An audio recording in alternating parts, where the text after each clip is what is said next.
weirdness going on. Hmm. Hmm. Chat is on. Stream is. Oh, yes, stream is on. Hello, everyone. Welcome, everyone. I'm still trying to get all collected over here. Um, I had one setup before, and then when I changed the topic, I can't even remember what I was gonna do from the beginning. I just saw so many comments about MIDI and people not understanding MIDI and people talking about the new MIDI system like MIDI 2.0 and so many things MIDI all over the web. I thought, hey, let's talk about everything MIDI. So yeah, that's gonna be one thing. And I am going to, hey, we got new tricks in the chat here, so hello and welcome to everyone. Jakob Live. We're gonna talk everything MIDI today. I'm doing the proper intro now. That's what I'm doing. All right. So I've got the Discord chat over there, which means that later on I'll bring on the Discord chat live so that anyone can jump in if you're on Discord, and we can talk stuff live, and we can talk about MIDI live or anything else. But yeah, that's basically what I'm thinking. So hopefully it will all work. And this time I worked hard on trying to make it, what I wanted to do was to bring in a window with Discord so that you could see it, on screen when someone was talking, all right, and who was talking. But the problem is I don't know. I messed it up somehow. And what I managed to do was, well, as soon as we go to introduce that into the show, at the point of the show where people can actually talk live with everyone, or me, I've done this. So don't laugh. Okay, don't laugh.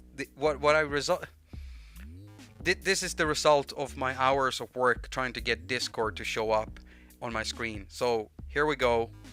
And yeah, if you're looking at in the upper left corner of the screen, that's a Discord logo. It's a PNG, and that's what I was able to muster up after all my hours of trying to get it to work. So that's what we'll do in the future. Basically, I'll just show that logo whenever we're doing live Discord chat, and we'll have to. That will have to be enough, okay? That will have to be enough. So I'll remove that little PNG there, and we can get right into it. In chat now, type in chat now. How many of you does not know or understand MIDI at all? How many of you? How many of you feel that you have a pretty good grasp of what MIDI is, or maybe you only know a little bit about MIDI, but you know just enough to get along with MIDI? How many of you use MIDI? Like, get that discussion going, because I was basically hoping on getting some discussion material also from what you're writing in chat, basically. Because one thing I saw a lot of people say, I've been basically just going around Googling stuff and then jumping in on every forum I could see.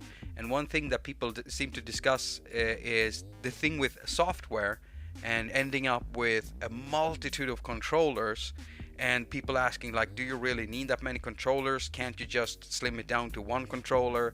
And that's something I've been dealing with a lot. I'm guessing that some of you have.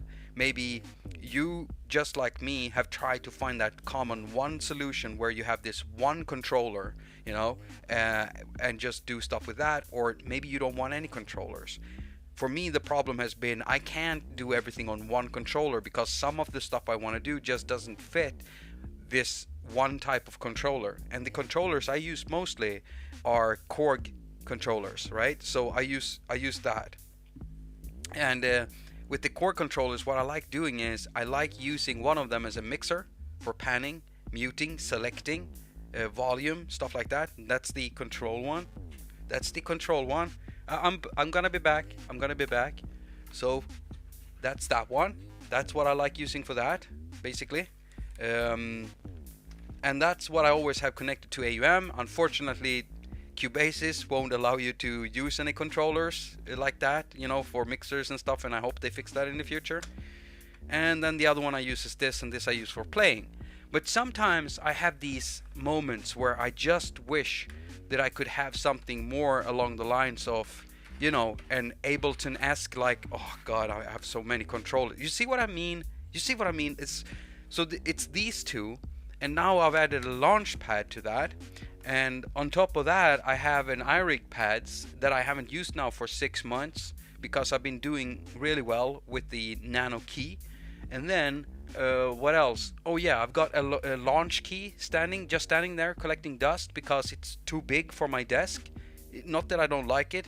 It's got pads or buttons, you know, kind of like the launch pad, and then it lights up, and it's got the keys and knobs and stuff. But the problem is it's too big for my desk. All right, this size is perfect because, you know, it's kind of like an iPad 11-inch, right? And then I also have an iRig keys standing in there. I have. I think I'm gonna pull down the volume on that.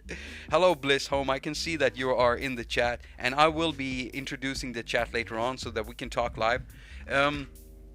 I have more MIDI controllers in my closet that I haven't used for ages. I have some older ones, you know, with the DIN 5 MIDI output only, and so many controllers.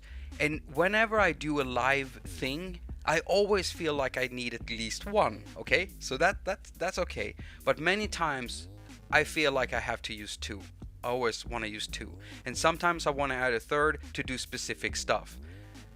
You know, like one iPad there with one controller, one iPad here with two controllers or something like that.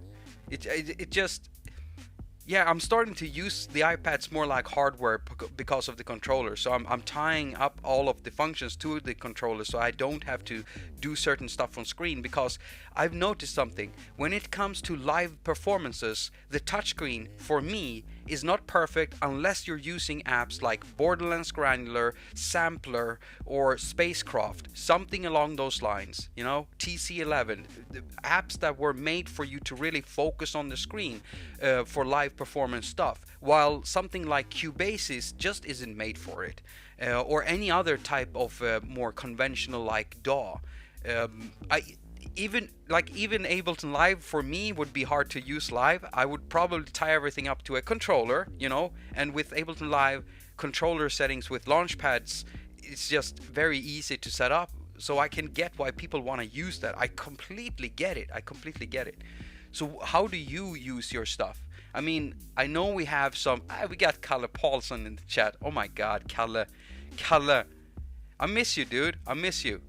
If anyone who doesn't know, Kalle was the guy who made Figure. Okay, he made like my most loved app ever, you know, in the history of time, apart from Agonizer, simply because I mean that's the best app in the world, simply because it's made for me. But Figure is like second, and Kalle Paulson is just a brilliant dude, overlord, genius, code master.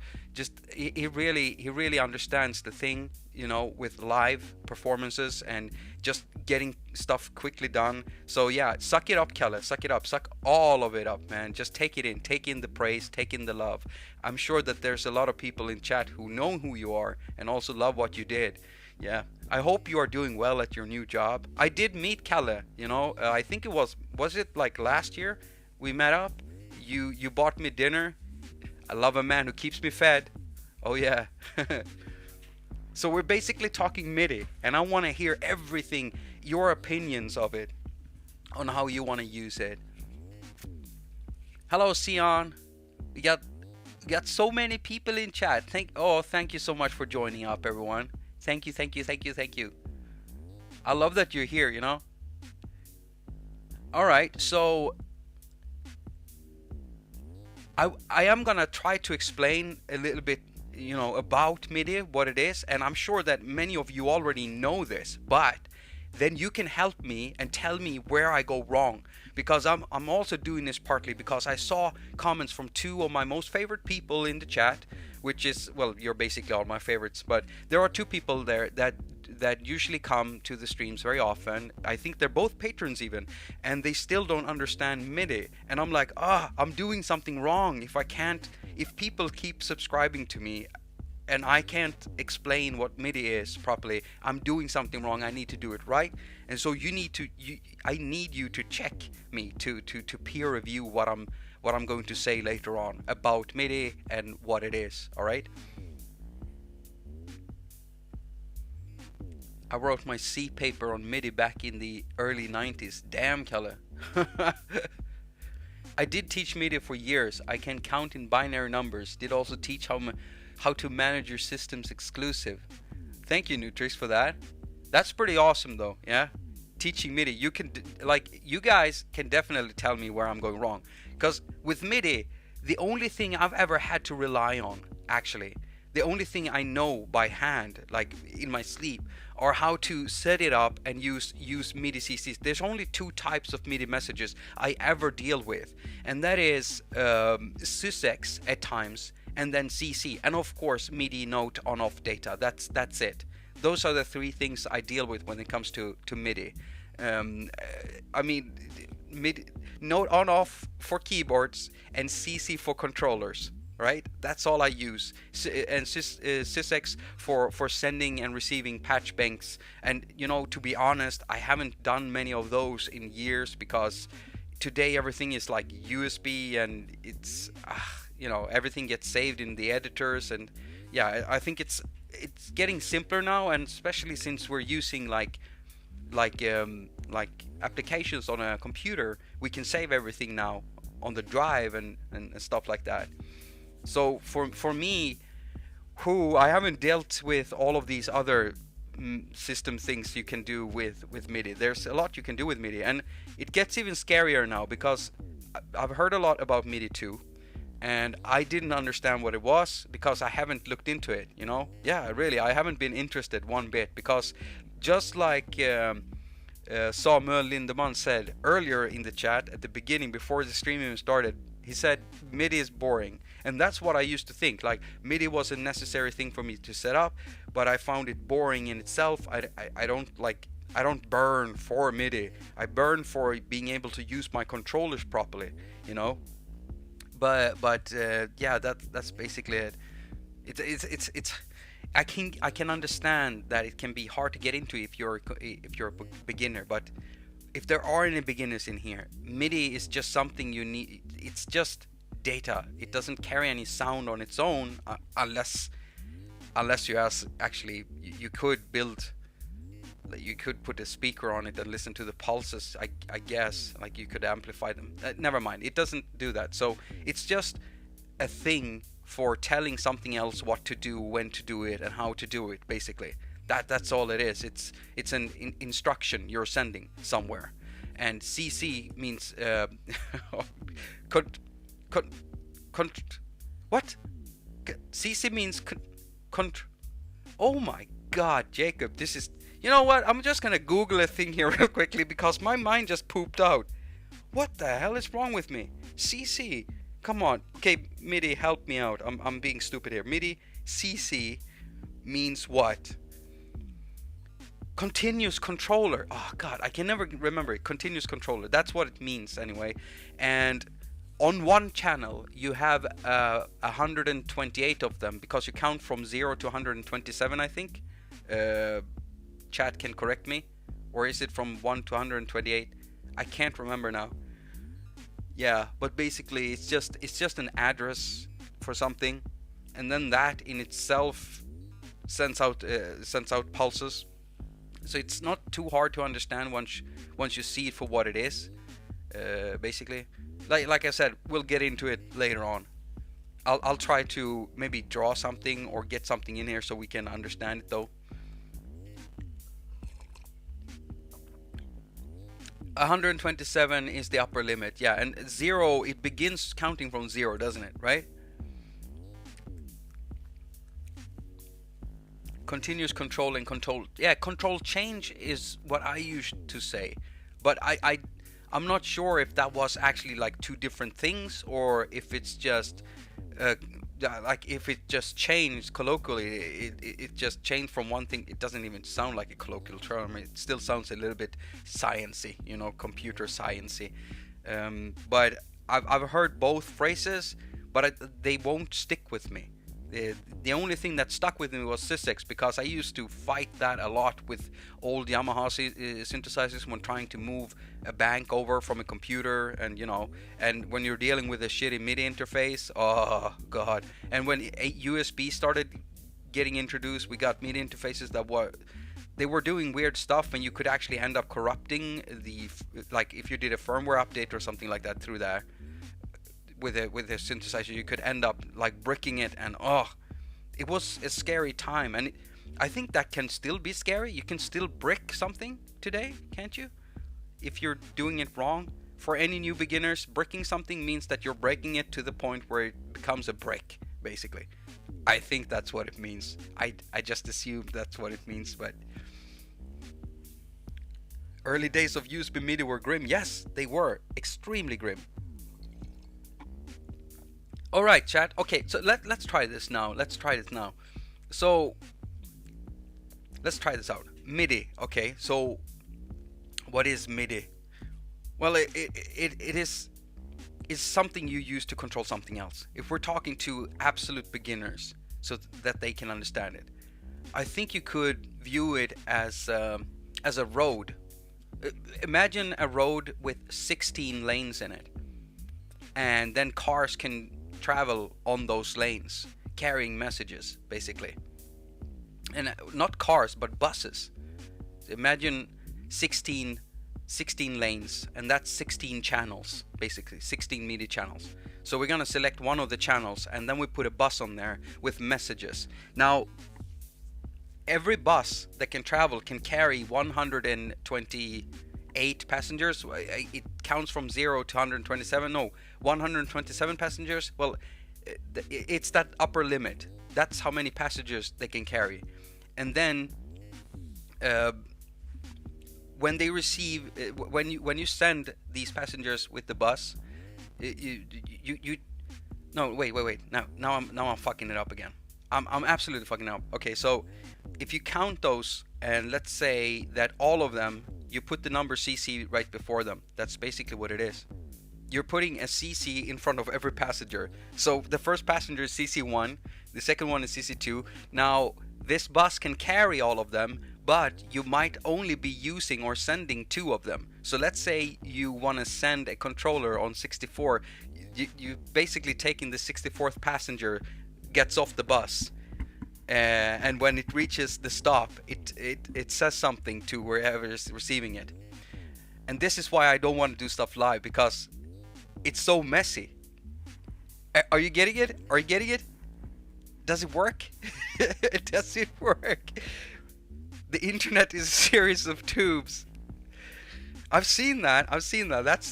That's great. That's a great way of looking at it. But that's what I sound like right now, So if I try again, 16 channels, 16 roads. Each road can have, oh god. No, that's not at all it. So chat, I apparently need help to explain it. Like, how can I? This is bizarre. I've been using this for how many years now? And when trying to explain it, I realize I can't explain it, even though it is simple when I use it. Because when I want to set something up, I just do it. And now that I'm trying to explain it, it's not working. MIDI is a series of performance description on its own channel. That's the way of saying it. Now, Nutrix, how would you put that into like a physical term where any average person could understand it? That's all. I mean, that's what we are always struggling with, right?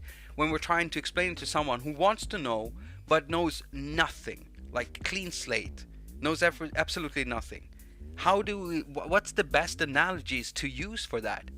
Because just saying those words for someone that doesn't know anything, they simply won't be able to grasp it because they don't have a concept of whatever it is.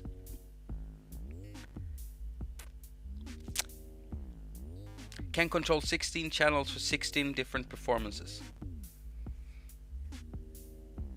MIDI is pitch on off and large handful of custom sources, movement CCs. Yeah, that's it. What was the main challenge in making Thor for mobile versus the original? That's a good question for Kalle. Hello, Andras. Keyboard can tell a synth what notes to play. Yeah, that's one good thing. That's something you've always been saying, but that's a good thing. Yeah, absolutely. A keyboard can tell a synth what to play. So if you have a MIDI keyboard and you press a white or a black note, it sends out a stream of data. It just tells the synth to play or not to play, and then it also tells it which pitch to play, and also how long to play, depending on how you're pressing it and holding it down. So that's one message. And then the next message is when you take a knob or a fader and you tweak it or twist it or drag it or slide it, it tells a synthesizer what to do with a controller.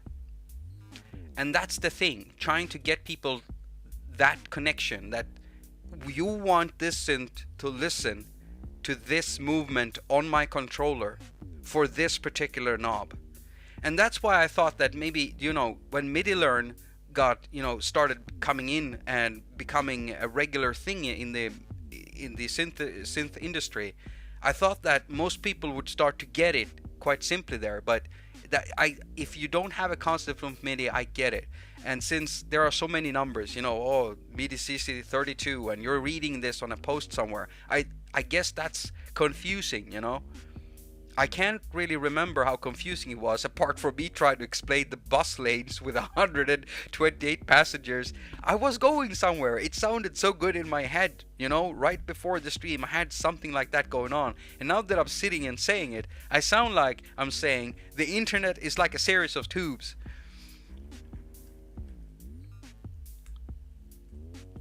MIDI is detailed description of all manipulation you do to a gear while playing it, so you can record it, modify it, and play it back. How about automation MIDI? Explain that, Russ. Alright. Well, basically, the movement you do with the controller can be recorded and played back.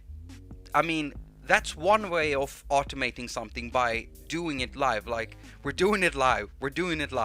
We go the Fox route, we just record it live. But to actually automate it, what you're doing is you're selecting the controller that you want to animate, that you want to move. So if you already are working with a synthesizer where all the CCs are mapped, like the cutoff knob is mapped on CC 46, because this company always do that, or you read through the manual and you look in the MIDI implementation list and you want to be able to control the cutoff with your DAW, then your DAW needs to know what address that knob has. Yeah, address. It's an address. What? I'm so stupid. Of course, it's an address. So the CC numbers are addresses, basically. So for any beginner out there, if you're wondering what MIDI CC is, I think we could say that, right? It's an address. It's an address for something. And when you're working with a controller, you're basically just working with address sources, and then you can route that to any other addresses. But oh god, now it starts getting mucked up again, because I know how contrived I do certain things.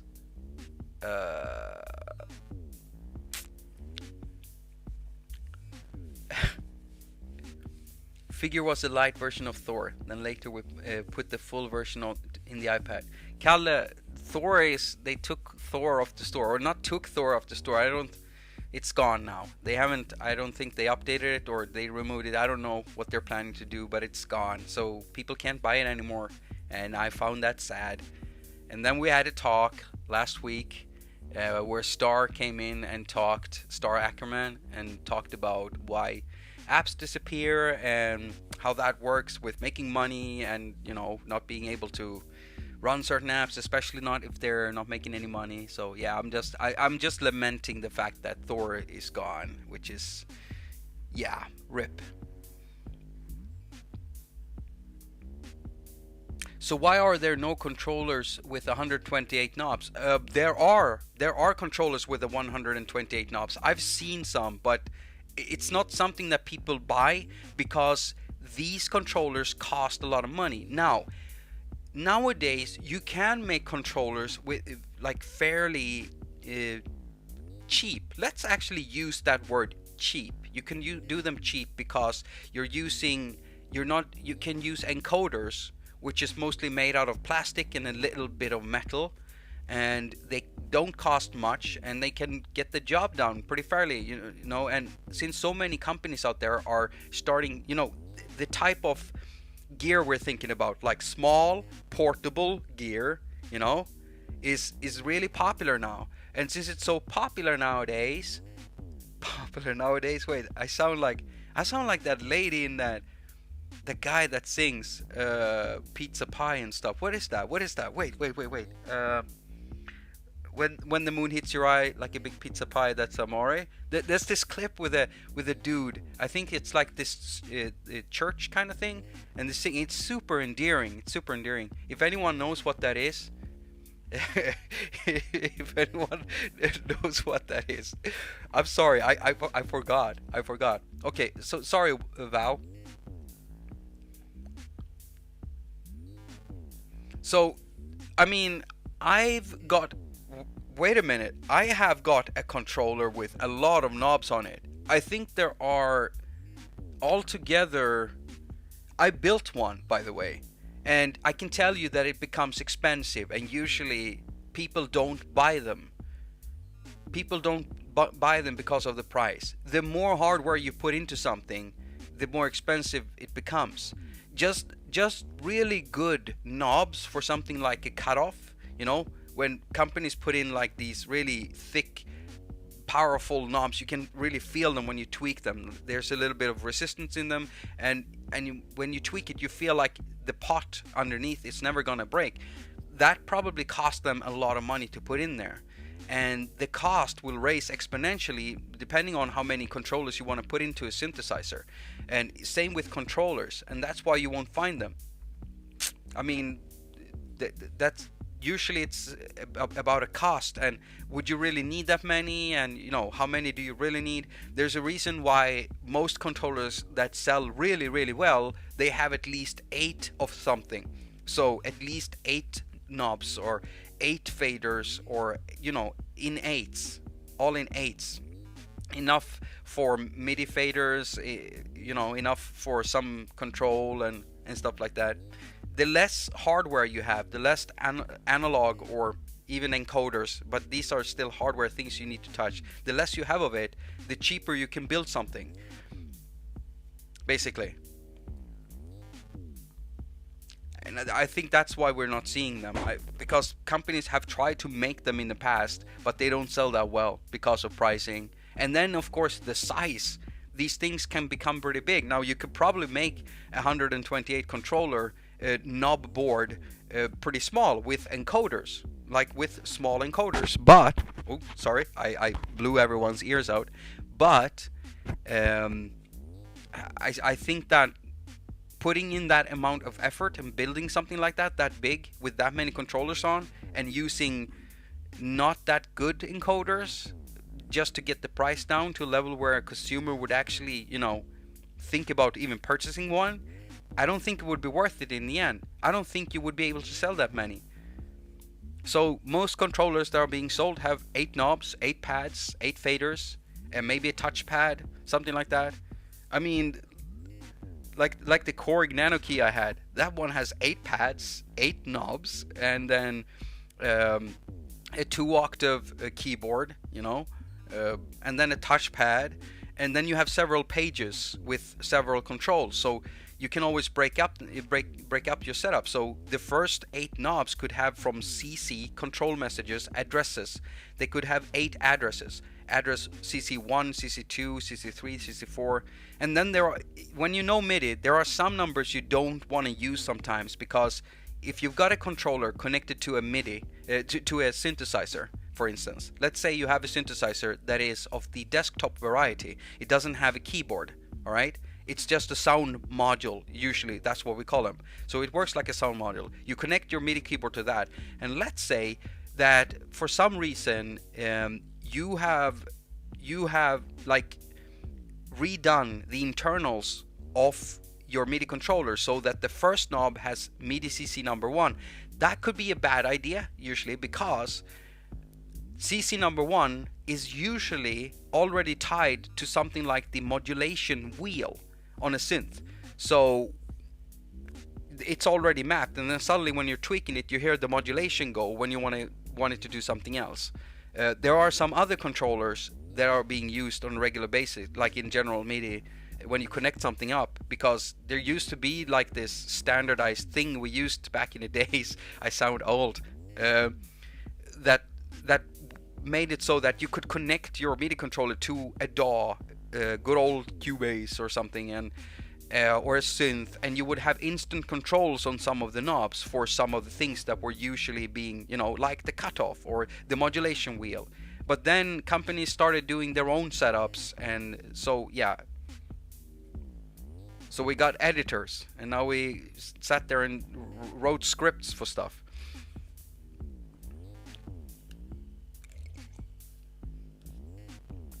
I don't know if I was able to properly explain that. Yeah, MIDI does not affect the audio signal path. Well, no, it doesn't. But you can definitely use velocity to raise and lower the volume of notes. So that's usually it. A lot of the times I have beginners asking me, like the fading inside Cubases, for instance. I do that with the audio. I pull in from the upper right corner and do that, or the upper left corner, and you get a fade, all right? Without selectable slopes, which drives me crazy, but you get a fade. You can do the same thing with the MIDI ones, but it doesn't affect the volume. Why? Because there's no like audio thing attached to that. So if you want the volume to go down, you either map something to the volume controller of the synthesizer, or you use velocity to lower the signal. There are many ways of lowering the signal, but that fader thing in automatic fade doesn't work in Cubases like that. It probably could if you could treat it as a MIDI CC controller and then tell it to talk to the volume, then you could treat it like that. But usually out of the box you can't do stuff like that.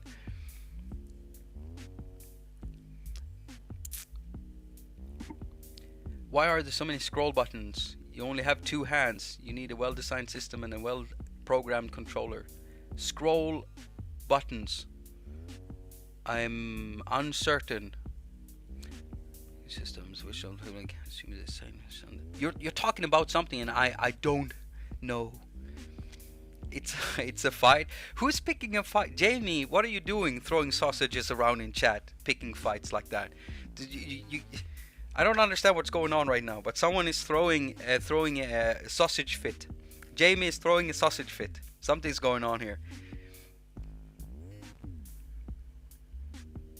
Key step stores them in memory.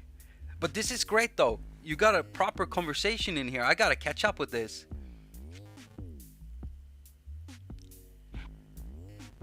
Can MIDI allow a fully analog signal? Okay, yeah, now I get that answer.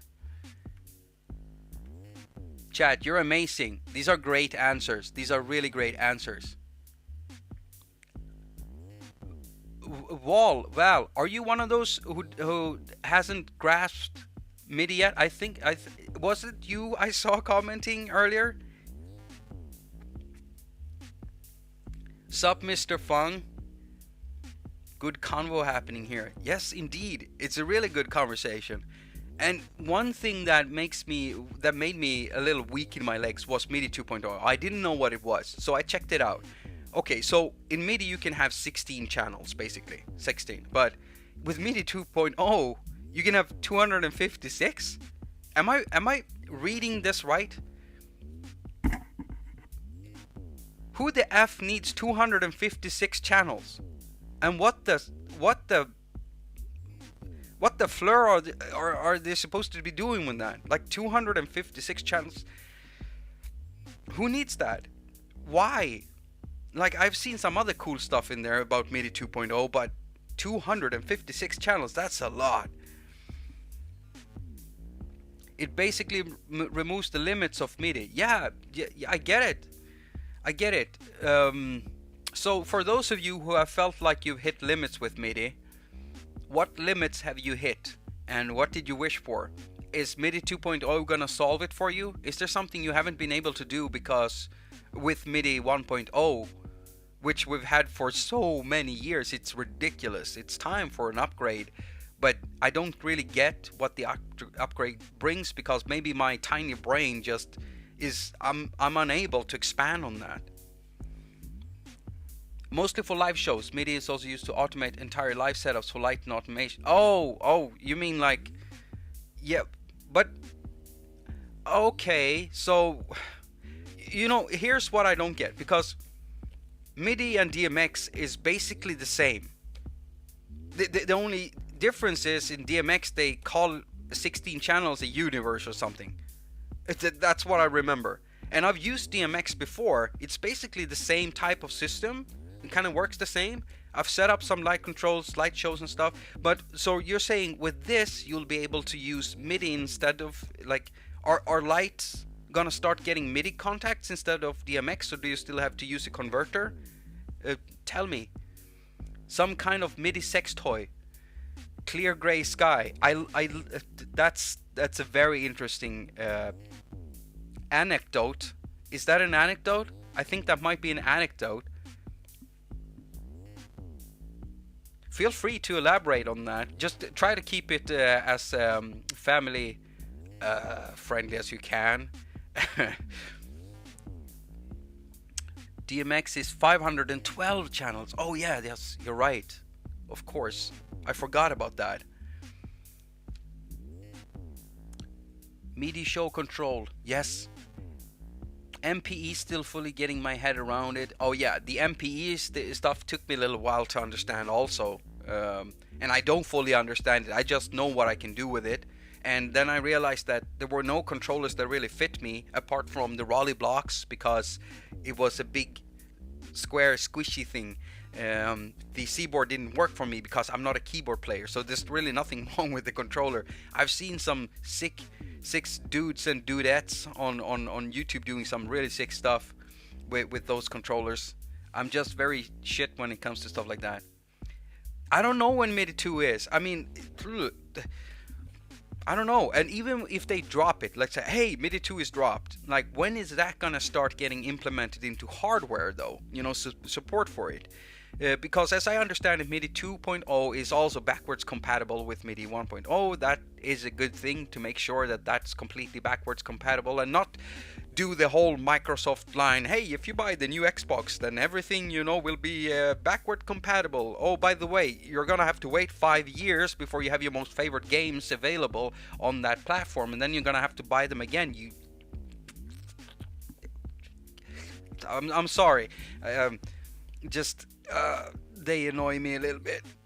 That's why you get stepping, using MIDI to control DMX. So 2021, that's now, look, that's now. 2021, we're in 2021, we're getting it now. I want it, I don't know if I want it now. I wonder what we'll see. I mean, I have seen an uptick in light show type videos on YouTube, and people buying more lights and doing stuff with music, and you know what, I think it's cool. I love that stuff, and if I had more money, I would invest in doing a light studio in here. There's a lot of stuff I would do in here, but I would love that stuff, because yeah, for me music is visual too. That's why I like doing YouTube videos of my live performances, because it's just as visual for me. I want to see the elements of the music, people actually doing stuff with the synths and things like that. Yeah. Most DAWs will have to get updated to support MIDI 2.0 as well. Bye, Kalle. Thank you so much for joining in. I love that you came. I hope you come again. You're always welcome, dude. New feature, information exchange between compatible devices. Okay, so other packets of stuff wait, you know what? What am I doing? I brought up this thing to show the MIDI environment. MIDI 2.0 environment. Now, I don't know if this is accurate. This can hardly be viewed, so let's do this. Let's bring you down, and there we go. I think that works. Almost. Use MIDI 1.0. That's what you can do with MIDI 2.0. That's awesome. That's great. Use MIDI 1.0 defaults. Use MIDI 1.0. All right, so what can we do? Property exchange. Get, set, recall, manufacturer and model, list of patches, controller mapping, synthesis parameters, MIDI implementation, etc. Really? Okay, I'm starting to see why some people might like this. I wonder what this will mean for, like,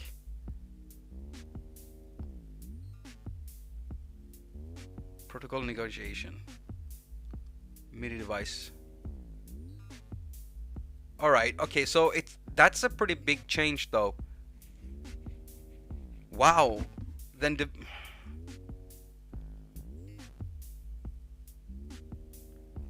it, you know, I actually need to think about this. I think we need to do like another stream at some point where I've actually read into this way more and get more of a grasp of what this could mean. But I can see why some people get excited by this. I just don't, for me personally, I don't see exactly what I'm gonna do with it. So far I've been doing well with what I have.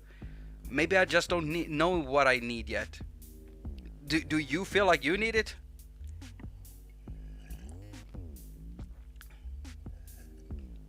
You need to speak to Look Mom No Computer. Yeah, but the dude is so busy, he never has time to talk to people. I mean, have you seen how active that guy is? Like, he's got stuff constantly on his plate. I don't think he wants a call from a dude in a bedroom in Sweden asking him everything he knows about MIDI 2.0. So basically, MIDI 2.0 will permit the devices to be more intelligent and inform other studio pieces. All right, that it sounds great. I just don't know exactly what that's gonna do. I want to see some. Yeah, I guess I don't get any ideas about what to do with it, but yeah, as soon as I start seeing it implemented, you know, what that could actually mean, then I'll probably get it better. And at some point, I'll probably get in on it myself. But right now, it's so fresh for me that I don't think I need it. I don't see how I need it. I'm not sure, to be honest. I'm not sure. I had a problem explaining how regular MIDI works. You heard me about the buses and the 127 people on it, and only 2 of them receiving something and, you know, delivering a package or something like that. You see what I mean? You see what I mean? I need to get that analogy right, but you gave me a lot of tips in here, so that's great. So I'm thinking I'm gonna open up the Discord thing so that if people wants to talk live, we'll do that. So I've been playing this, but before I turn on Discord here.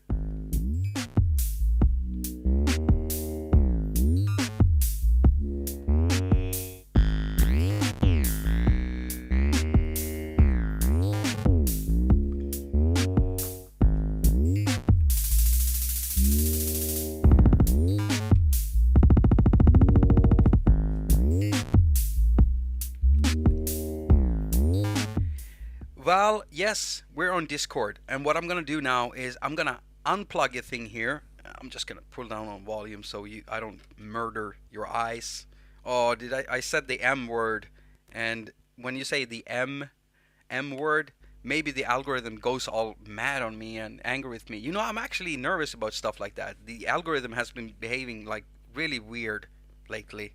Done some weird stuff to my videos. I've had to go in and clear them, and what the, it's always something, you know, every year, and I'm waiting for the big thing that YouTube is gonna do this year. I can't exactly remember what it was that happened last year, but maybe I just don't want to remember. That might be it. So let's see here. Now I'm gonna turn on my microphone on Discord and see if people can hear me, which I'm uncertain if they can hear me. I don't know if y'all can hear me. Can y'all hear me over there in the Discord? Am I making any sounds? Am I making any noise? Either way, you can find a Discord link in the description of this video. in the description. You just open it up and you can find a link to my Discord if you haven't joined up yet. And I have plans for that. I have plans. Oh, I have so many plans.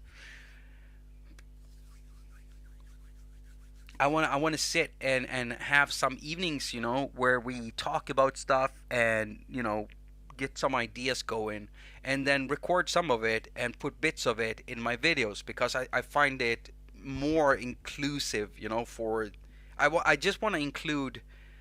I've been watching other people doing stuff with their audience, and I'm jealous.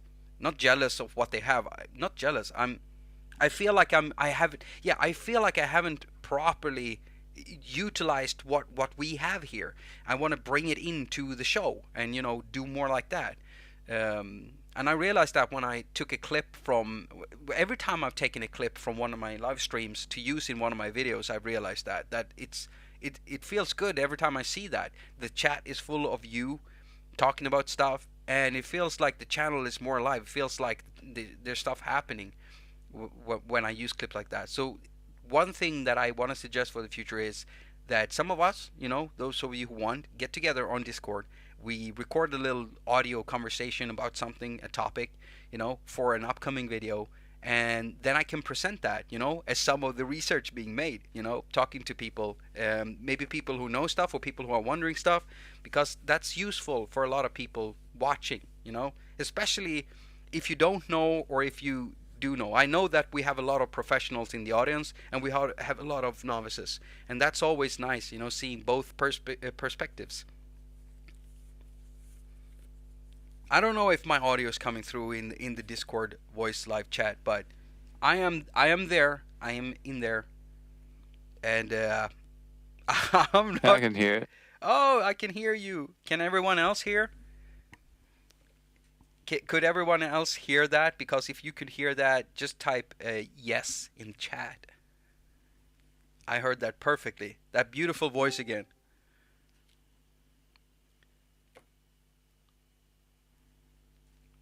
Link to Discord. Oh, Rustic, the link to Discord is in the description of this video. It's in all my videos. If you open up the description, you'll find a link collection, and it should be there.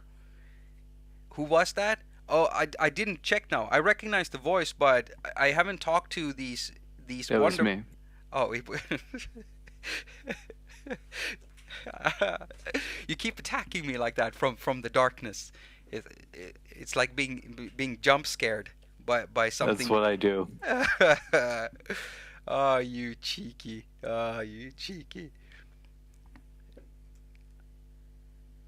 See this? It kind of looks like pee, but it ain't. I ain't drinking no pee over here. I ain't no pee drinker, but I've seen a video about that on YouTube. Don't ask me why I saw that. Sometimes I don't understand why YouTube recommends these videos to me. Okay? One day they recommended me a channel that I've started watching, and it has to do with how ancient languages sounds like, which is super interesting, super awesome. And then the other day it recommends me a video about a woman drinking pee. I don't know. YouTube is unpredictable. It's incredibly unpredictable, and especially since it's supposed to be, kind of based off my search history, and I have never searched for drinking pee on YouTube, so I don't understand what's going on, and I think that the algorithm is slightly. I don't know what to say. It's very disappointing, and drinking pee videos is not really my cup of tea. Actually, when I drink something, I want to drink a cup of tea. I don't want to drink pee.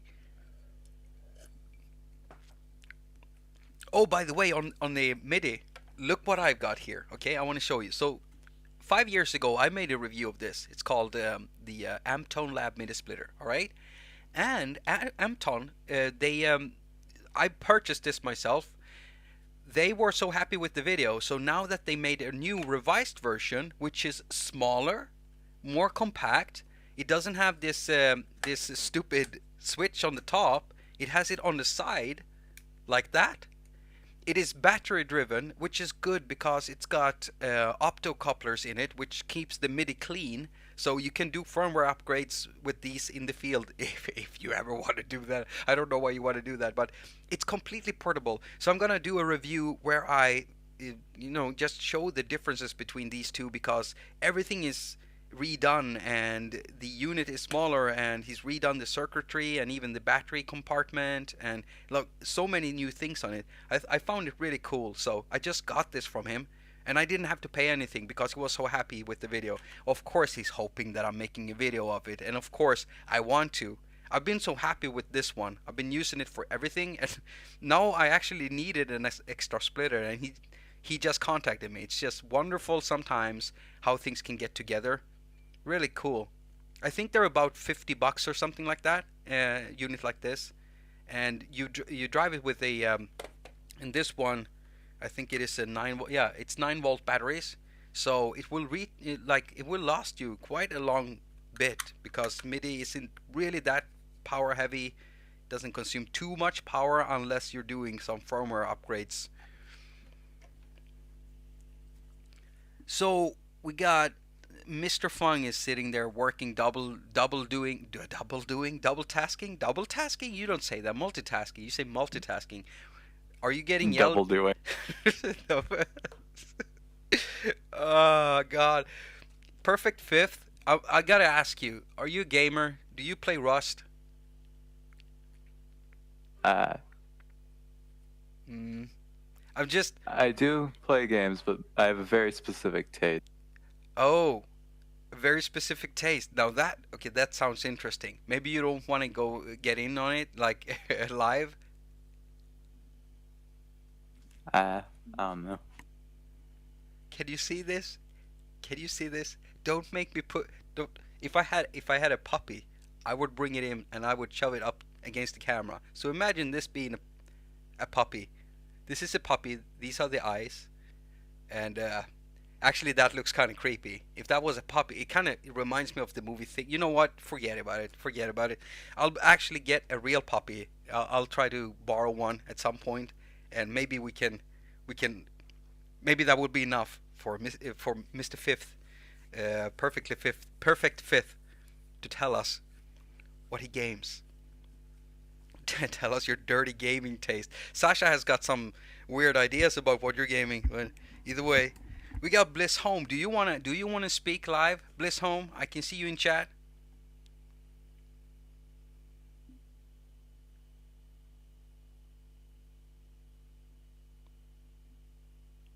Is your Bliss Home disappeared? Bliss Home disappeared. That I think that was a nope. But I always ask. I didn't mean to scare you off. I don't know what happened, or maybe the microphone wasn't working. But we've had that happen. Oh, we got Luke online. Hey, Luke, Nutrix. Is your mic working? Come on, dude. Yeah, there we go. Online. Hey. Hey, Luke, Nutrix. How you doing? Is your mic? Oh no. I think you have to turn down me in the background. Come on, dude. Yeah, there we go. Online. Hey.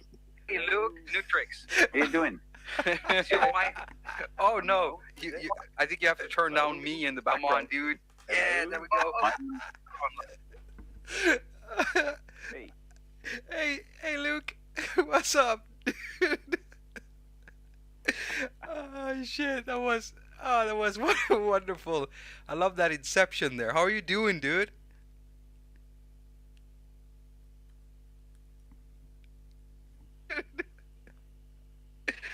Oh shit, that was wonderful. I'm only getting myself back. How are you doing, dude? I can't hear you, Nutrix. I only hear myself. That was wonderful. It's my first time on I'm only Discord, getting so... myself back. How are you doing, dude? That's okay, dude. That's okay. I can't hear you, Nutrix. Are you watching me hear myself on another? Can you hear me? Yeah, I can hear you, but I hear myself mostly. That's okay, dude. That's okay. Wait a sec. Like this is better? Yeah, that's much better. What did you do? Mute you from video.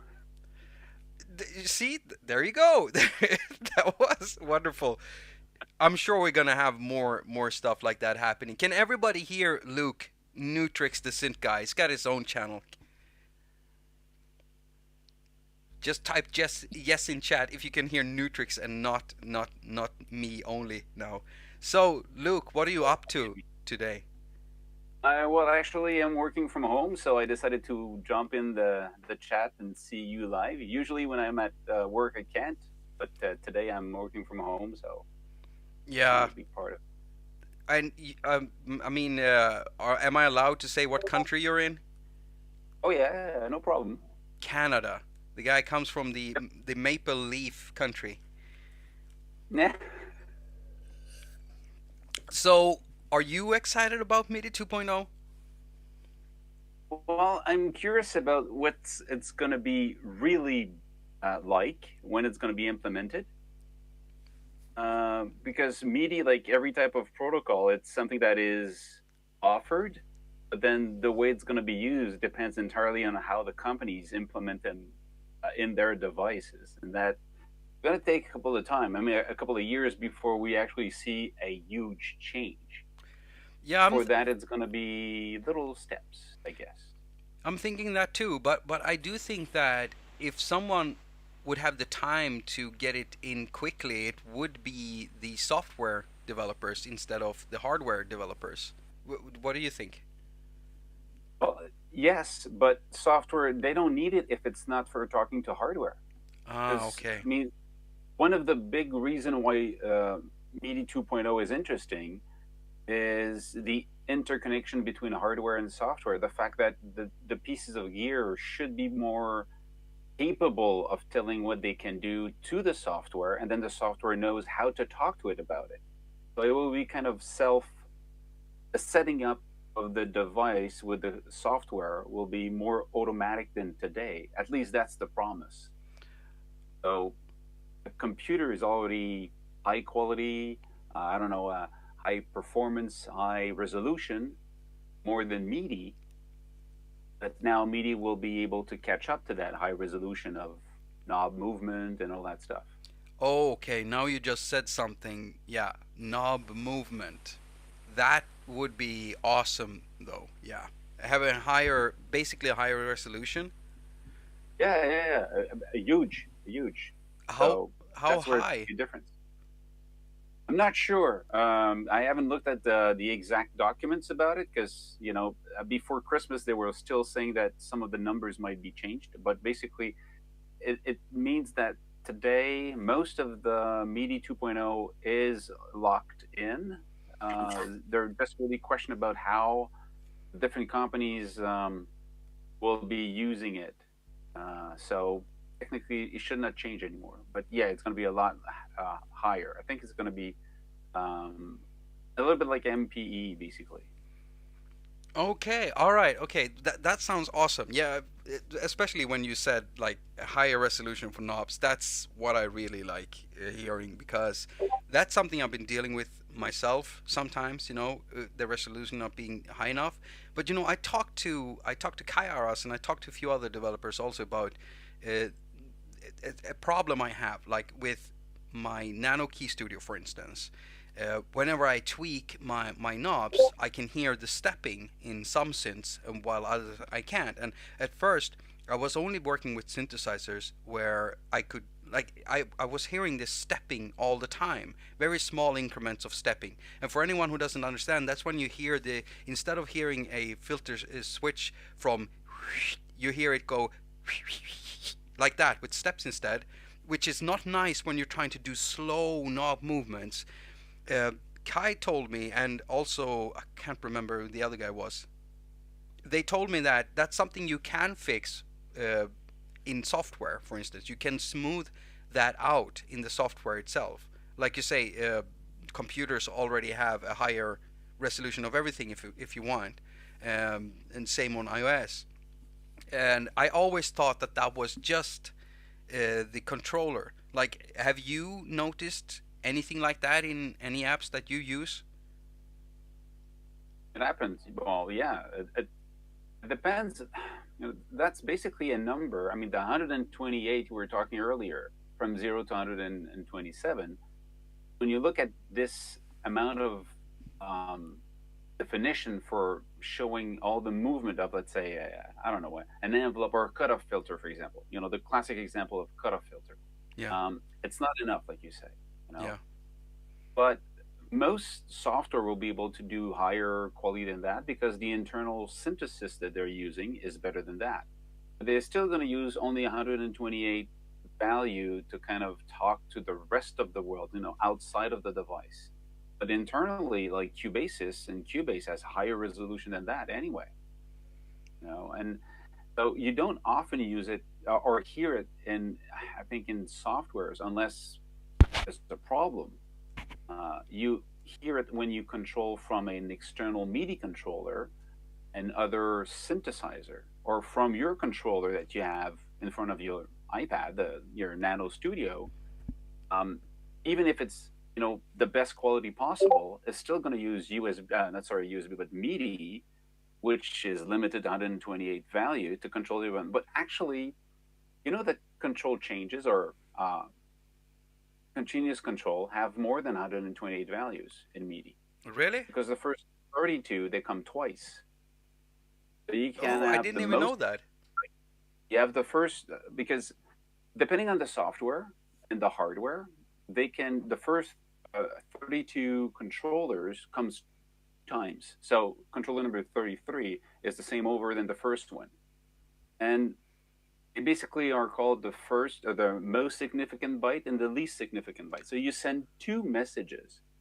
So you have 127 multiplied by 127 to get the whole. So it's kind of a weird way to do it, but they split the whole movement, let's say, of a cutoff point, 128 division, and each division, they can divide them in another 128 also. That's what MIDI today offer, the 1.0. But not everybody uses that. Not every software uses that. Because it needs to be implemented by the company that builds the synthesizer. Okay. And so far, there haven't been any like a large request for it. Partly maybe because people don't know about it, or maybe they don't need it, or I don't know. For developers to actually. Well, this is only, and developers, they support it because it's just part of MIDI. It's more you will see these high-end, controllers part of high-end pieces of gear. If you look at, high-cost pro keyboard, it will be in it, most of them. Like you can also, it's nothing you didn't talk about, but if we talk about polyphonic after pressure, or channel pressure, this is a totally different question, and it's very difficult for people to get it if they don't understand MIDI, because channel pressure and polyphonic key pressure, it's just like another world. And again, not a lot of keyboards do polyphonic key pressure because it costs a lot. All right, yeah, I get it. So when we're talking MIDI 2.0, what is it that can you give us a scenario of what you would like to do with it? You seem to understand this way more better than I did. Well, I had the chance to chat with Roland guys about it last summer. Right. And asked them what's coming with that. And at that point, not everything was still locked in. There were still some stuff to be tweaked in the official documents. Today, I think it was confirmed, it was signed at NAMM last week. So it is kind of now locked in, and then now companies will see stuff coming out. Of course, the first generation would be, software, but also Roland, they're the one behind MIDI. If you know or remember, they were part of the original founder of MIDI. So of course, Roland is the first company who announced that they would have a MIDI 2.0 controller. The one that they already sell today will be firmware update to support all the new features as soon as they come out. But again, it's like having one device that does it and nobody else talks to it. So Yeah, it's yeah, gonna but take. someone needs to be first, you know? There's always gonna be that first. And like you say, if they've been first once, so they're just The real difference, the real difference is going to be basically just the USB connectors, because all the advances we're talking about will be using USB, you know, not the 5-pin in or other types. So um, that's where we're going to see a difference. that's interesting. When do you think that the industry will catch up and instead of doing micro USB, do USB-C? Like, is that something you've heard anything about? I've seen It, so it, many it, complaints online about that. well, this will be only a question of the company who builds the machine, because there's nothing in MIDI 2.0 that says which physical connectors of USB you should use. It's going to use USB. All right. Okay, It that could be was, USB. yeah. I should probably go back and watch more of that.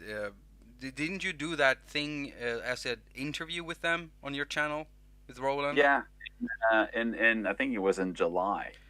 In But I mean, July, yeah. some stuff more, more clarified since then. I mean, when we talked about it, some of it was just promises. I'm just gonna try to scroll to it. Let's see here. How many months is that? I'm trying to count back here to see where it was, just to show people the thumbnail so they know where to go. Interview you. What's new in MIDI 2.0? Right? That's it. What's Yeah, new in MIDI that's it. 2.0? Yeah, that's the one. So if people can see that, I'm just gonna. You should go to Nutrix's channel if you want to hear more about that from Roland and watch that thing. And if you go to Nutrix's channel, that's basic. Look at me trying to use this as a touchscreen. I'm damaged. Whoops. That's so loud. That's so loud. I'm sorry. So go to Nutrix's channel. That's what his banners look like. Nutrix the Synth Guy. Nutrix the Synth Guy. Thank you so much for coming on here and talking about that, dude. What's your plan for the rest of the day? I still have got a lot of emails to exchange with my team, and go get my kids at school, and that's it. That will be a day off. Maybe I'm going to work on a video tonight. All right. Do you have any clue of what that video is going to be about, the next one? Books. Books? Yeah, well, what to read as a synth enthusiast. Oh, right.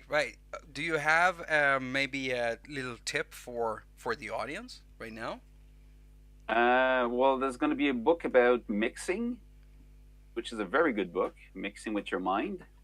There's going to be a book about synthesis, or synthesizers, I would say. And there's going to be a free book about acoustics. Awesome. So if you want to tweak your studio acoustics, I'm going to suggest a free PDF book. That's awesome. Everybody go check that out once that hits. That's very nice. Yeah, no, come on, man. You got a good channel over there. And, hey, you've gone over 12,000 subs, man. Damn. You're growing. That's good. Yeah. That's good to see. Thank you. So take care of yourself, and you stick around if you want to stick around. You can hang out and chat if you want. I mean, we can keep talking about other things, but if you have work to do, you got to pick up your kids. Just have a great day, dude. Thank you very much. Yeah. See ya. That was Nutrix, everyone. I love this Discord thing. So again, I'm gonna ask Bliss Home, do you want to chat? I can see you in there. Did you get your mic to work? I know it can be a little bit weird trying to get it to work because, well, people ask me how it works and I don't even know how to explain it to them. I just did it once and then I forgot how to do it again. Are you there? Can you hear me? Oh yeah, I can hear you perfectly. Everyone else can hear you too, I guess. So, what are you up to? Who are you?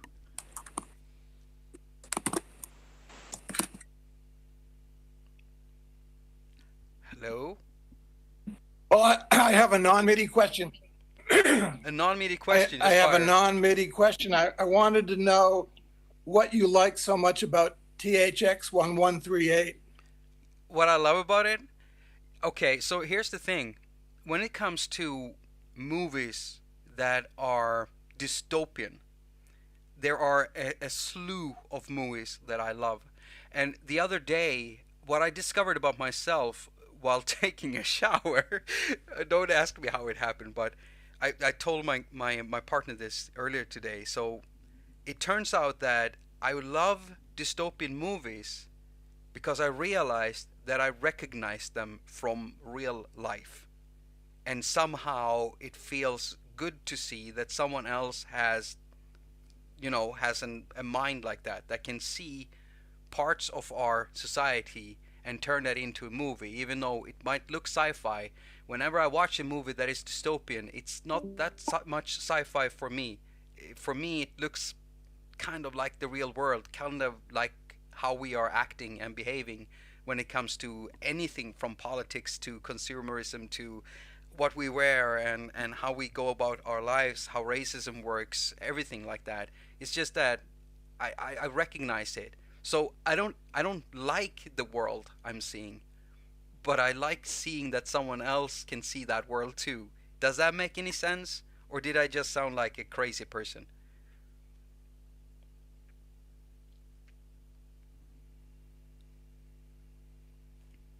Everyone everyone turned silent. Everyone wonder No, what. it makes sense. I found the ending just a little bit, kind of, it's like he ran out of steam or something and didn't have somewhere. Yeah, don't spoil it for anyone who hasn't seen it though.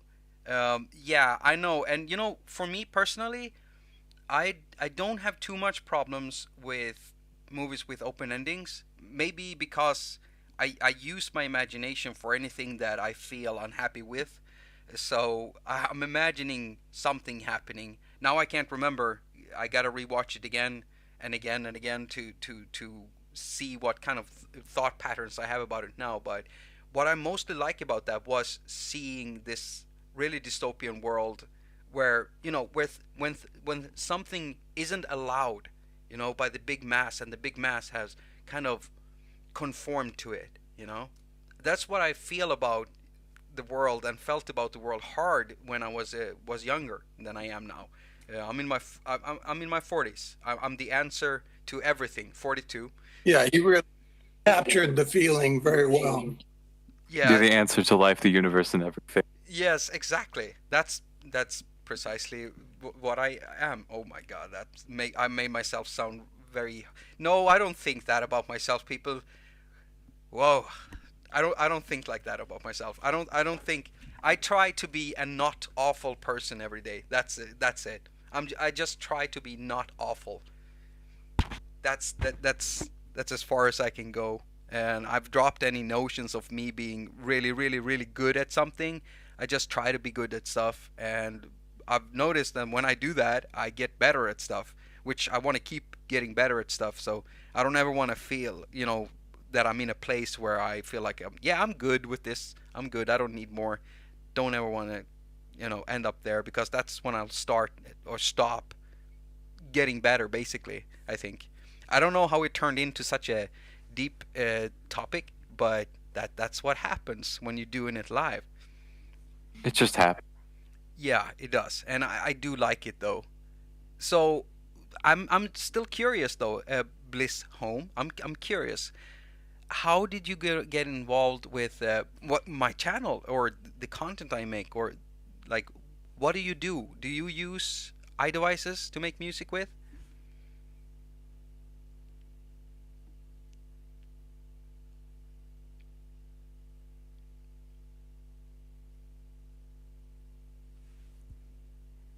Yeah, I use iOS, iPad. I saw you on is it the Tomon?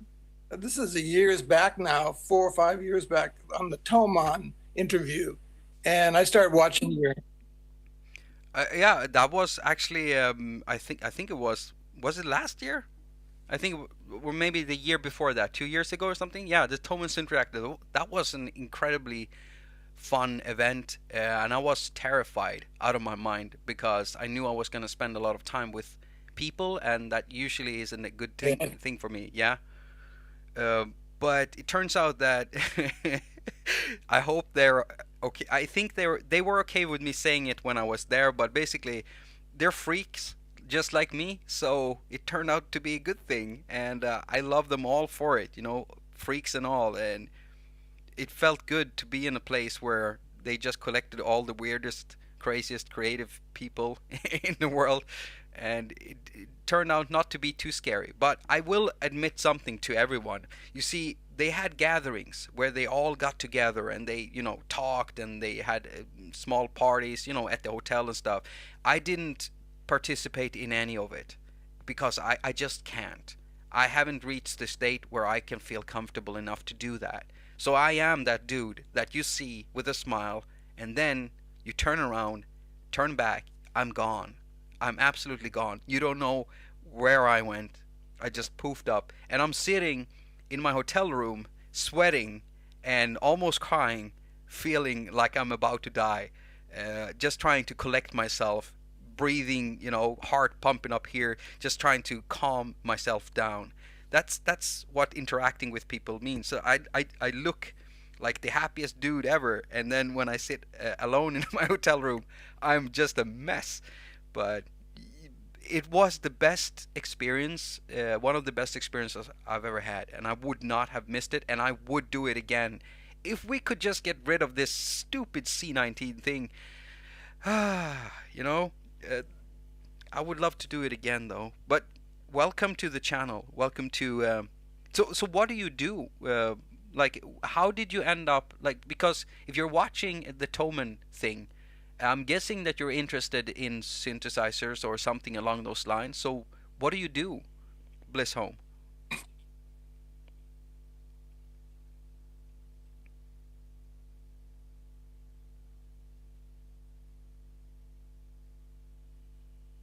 I'm a retired computer programmer, and I've always wanted to explore music, and I just decided to take up the iPad as a way of getting into it.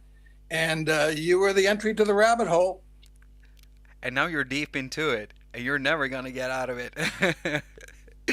So, like, what did you start with? Do you remember the first app that you picked up, or did it just disappear from your memory because you stopped using it? Is there like an app that you really attach to now? Something that you really like using?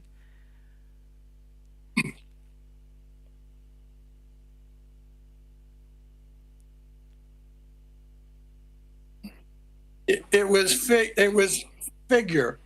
Figure was the first one. I remember going around at the job I was working at, showing everybody how cool it was that I could make these really cool tunes without any knowledge whatsoever.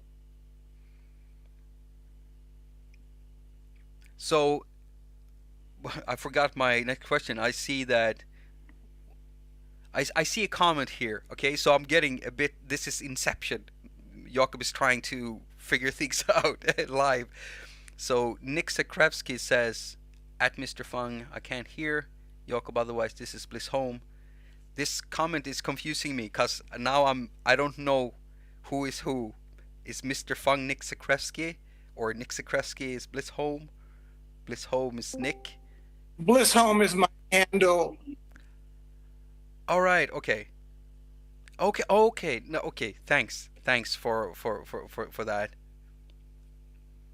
Nick Zakrevsky is Bliss Home.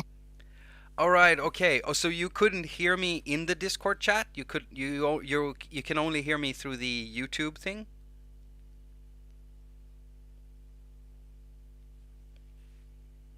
I can see that we have another person in chat here, and we're gonna let you through in time. Right.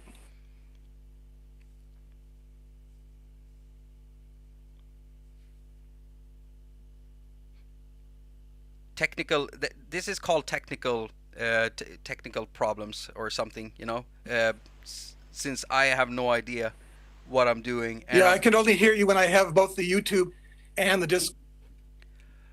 All right. Okay. I get it. Yeah. Then I get the lag. Some people were saying that, we'll figure this out as we move along. It can't be perfect in the beginning, and that's how everything started. I started out with a shoebox, 2 shoeboxes, tape, and some leftover wood that my partner found. I made a stand for my iPhone. I put the 2 shoeboxes on top of each other, taped them together, put a black cloth over it, put my iPad there, and there you have the first Hack Attack episode ever was recorded like that. And I did that for a year, and I edited all my videos on that for a year. And I even used regular desktop lights. I didn't have any special lights, so everything looks yellow and red in those videos. And I speak with this weird British accent that I can't even emulate today.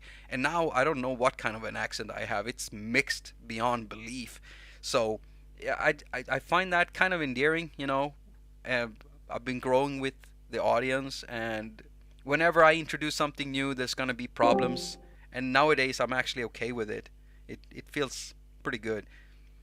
Either way, sorry, Bliss Home. I just go on for ages. I want to thank you for joining in and talking to me, and I hope you do it again. And like I said, welcome to the world of mobile music making.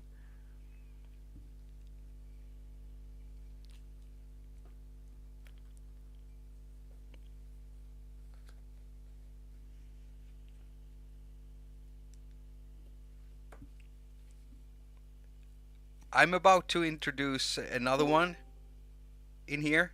I'm hoping that anti-mode, I don't even know how to pronounce that. Anti-mode, do you want to speak? Because you're welcome to, if you can figure out how to get it to work.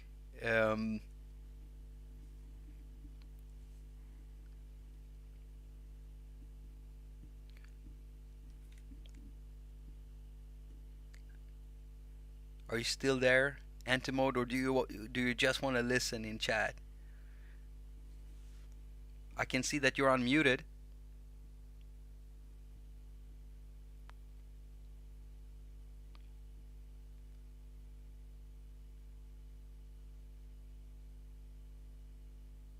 Anyone? I gotta make a guide. I think I'm gonna make a guide on how this works, because there's, like last time too, even Star, who came in and gave us some sick advice on this app development thing, because she's got so many years in the industry doing this thing and promoting apps and publishing them. She also had a hard time figuring out how to actually get herself heard in Discord chat. I need to make that happen. Antimode, are you there?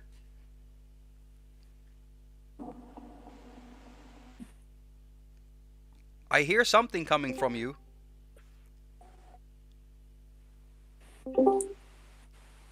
And I hear something coming from you. And now I hear myself again. Dracos or Dracos? I hear something coming from you. And now I hear myself again. Dracos or Dracos? Oh no, we have another echo. Oh no. It almost sounds like a soundboard. It kind of sounds like the ventrilo harassment things I used to watch when I was younger. Last time I watched the ventrilo harassment was maybe last week, to be honest. I found them a bit fun, you know.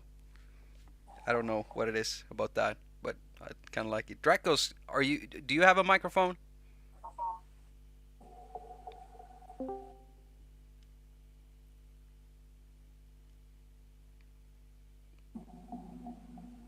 Antimode?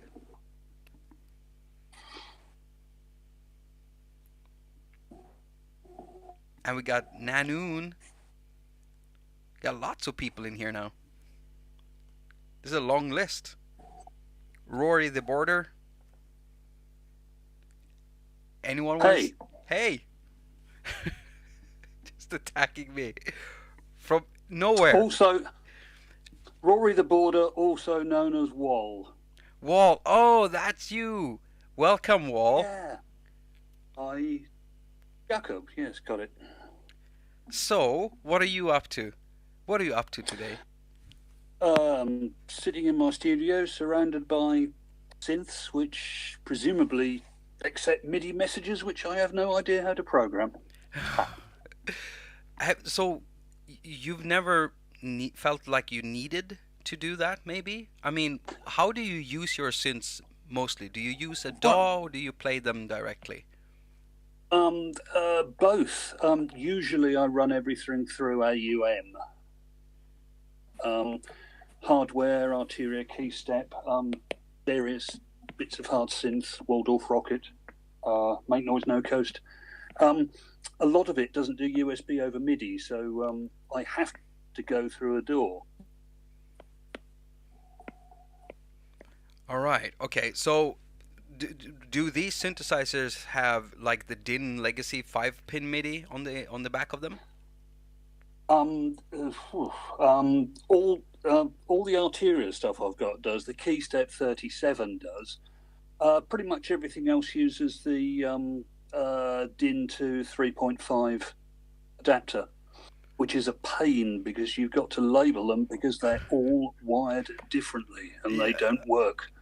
Yeah, I know. With other devices, so the Korg one has to be kept separate, the Arteria one has to be kept separate, etc. And the No Coast one has to be kept separate too. So for everyone who doesn't understand what he's talking about, it's basically an adapter for MIDI. So since developers have started, or hardware developers have started making their stuff smaller and more portable, now you get these stupid little cables or dongles. That's what you mean, Wall, isn't it? Like that's right, yeah, they're about 10 centimeters long. Yeah, exactly. And so you put them into a 3.5 millimeter jack, and I've even seen devices where they have a 2.5 millimeter jack, so now with those you can't even plug in the big ones. And then it turns out the AGONIZER does that. Yeah, exactly. So they have even smaller ones. But then it turns out also that these are wired differently, okay? And I knew about 2. But are there 3? I think there's 5 pins. There must be something like 20 different ways of wiring them up. The only schematic I've seen is in the back of the No Coast manual. But they actually tell you how the pins wired up.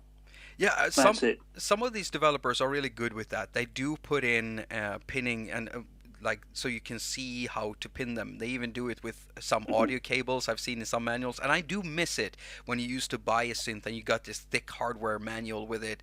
A big paperback, a paper manual with paper, printed on paper, in the good old days.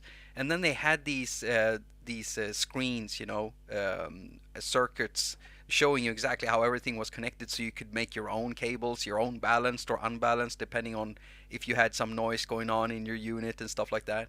But so if I get you straight, what does a regular session look like for you?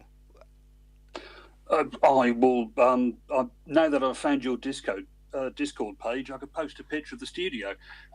It's me plugging away on the Keystep with one hand, pushing knobs and sliders on AUM and various bits of hardware synth with the other. I've not had the No Coast for long, so I'm having a lot of fun with that at the moment. So yeah, just running the No Coast through a couple of reverbs, controlling it with the Keystep 37. And that's what the sessions have looked like for the last few weeks. Do you record a lot of automation? I have no idea how to record automation. That's just it. All right. It's all done by hand. I try and record the AUM sessions because then I can transfer stuff to Cubasis via audio share and stick it on SoundCloud. All my stuff on SoundCloud basically was recorded in AUM without automation of any kind whatsoever. Okay, gotcha. Okay, so the thing is, I have been thinking about that. What should I actually do to help my viewers out when it comes to this thing with automating stuff and recording MIDI, and that's why I started making these MIDI videos for AUM, because that's what people ask me about. Everybody wants to do stuff in AUM, and AUM wasn't really made for that, and so we have to tack on these third-party plugins. Now, recording MIDI notes aren't really a problem. There are multiple apps that does that. But when it comes to automation, that can be a problem. For instance, if you're using, I don't know if you saw the video that I did where I was using Drambo to record MIDI things in and actually sequence stuff. Drambo doesn't take automation yet, okay? It's going to at some point. And the same is, it's the same with other MIDI apps, you know. And right now I've been talking to a lot of developers, and they're all trying to figure out how to solve that. So at some point I am gonna make this really comprehensive guide on how to automate stuff live, because as I get it, you wanna be able to play it live, and the power of AUM is that you can do cool stuff with effects and signals live. But when it comes to actually recording the ideas down and, you know, getting all of it in and the fine automation you're doing, it would be cool to be able to afterwards then maybe edit the automation, at least have it recorded. Yeah, okay, so yeah, I haven't found a good way of doing that unless I'm using something like Cubasis. Take it back a step, Jakob. Write a book. Oh, you want me to write a book? Well, someone out there could actually write a hard copy MIDI manual, MIDI for idiots. Midiots. I think that exists. Here. Someone write a book. I think that exists. When you say it, I think I've seen something like that. Let me do some research. If there aren't any, I'll check if there's someone who will do that, because me and text is bad. I would have to get help from someone else doing it. And like you saw, me trying to, I don't know if you saw that. I tried to explain what MIDI was, and someone else had to help me. The bus analogy. Yeah, I love that. Yeah. I will do a good job at that, you know, on the channel. I promise. I will do a good job. I'll try to use a bus analogy and show it. I did that some time ago, but it didn't work now because I didn't prepare myself. And that showed. And you know what? Forget about it. That thing never happened. I can even, if I want to, edit down the stream when it goes up, so that part never makes it. No, I'll leave it in there. You could have put 127 people on a bus these days anyway. There'd be 20 people with face masks. Oh yeah, of course. And suddenly we're talking MIDI filtering here. If you are in an Indian bus, you can put 5 people on one seat, no problem. Really? Oh yeah, Of okay, course. I've seen some pictures. Yeah. I've seen some pictures. Yeah, of course. And some on the roof too. I am there too, yeah. Who do we Good have? evening, by the way. Yeah, good evening. Is that Anti-Mode? That's Sasha. It's Sasha? Oh, it's Sasha again. Hi, Sasha. I'm mixing up everyone here. There we go, Sasha. Hello, Sasha. How are you Namaskar. doing? I'm fine too. I want to say, isn't the big problem with AUM automation the fact that we don't have timeline there? And I saw we have now a little bit of a possibility to have an automation with the MIDI mixer. Yeah. That's right. Because there you have, I think at the moment, 2 CCs available for automation in the timeline. Okay, all right. And you're talking about the 4 pockets mixer, MIDI mixer. MIDI mixer. Right. Exactly, Okay. exactly. And that's like an implemented timeline into AUM. And I saw a video where you also can jump via the timestamp in the upper right corner, upper left corner, to jump to a certain number. Wow, that is a game changer, though. That means that you can have an actual timeline inside AUM. Yes. Oh. It's like timeline, yeah. Wow. Okay. All right. So I've definitely been missing something here. I'll make sure that as soon as my stream stops, when I stop it, I'm gonna go and make sure I have that plugin, because I sat and read about it earlier today, and I saw something about automation, but I just glanced quickly past it. So for anyone who is interested in automation in AUM, just try to check out for pockets. That's 4, and like a number 4 pockets. Most of you probably know who that is. And then the app is called MIDI Mixer, right? Let me just try to bring it up here for pockets. MIDI Mixer. See if I can find it like that. MIDI Mixer. Probably not. Let's the go. nice thing is you can do snapshots or something like this, like a motorized mixer in your studio. Yeah. And yeah, so you can create like a full song, yeah, on this timeline, and you can do snapshots from all the fader positions and for the panning positions. And the great thing, it's set up automatically, so you can bring up a file from the files browser, and you have then I think up to 24 channels now at the moment. Okay. And it's automatically mapped to each channel in the mixer. So I'm sorry. I'm looking at the multi-track recorder. Sorry about that, people.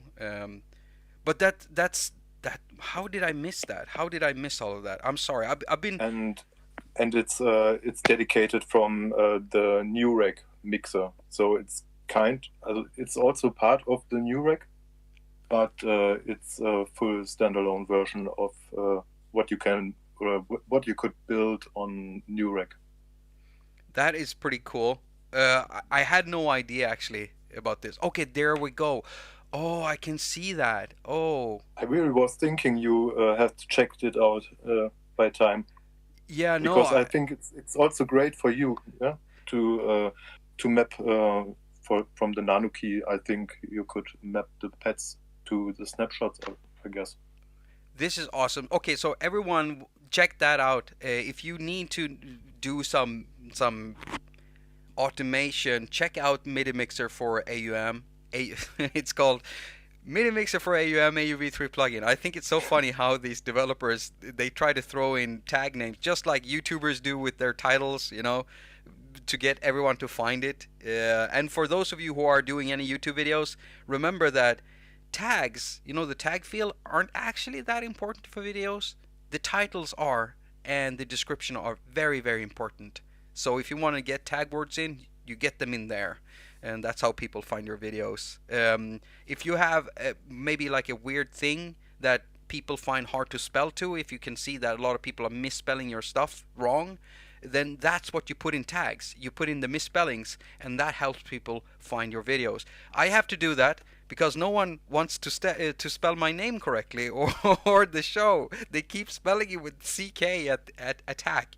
And they keep spelling my name with a C, which I get it, because if you do it on iOS, it will correctly spell it with a C, you know, and remove the K.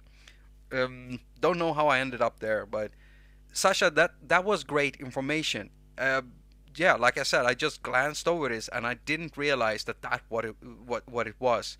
I'll try to get a video up on my main channel about this as soon as possible.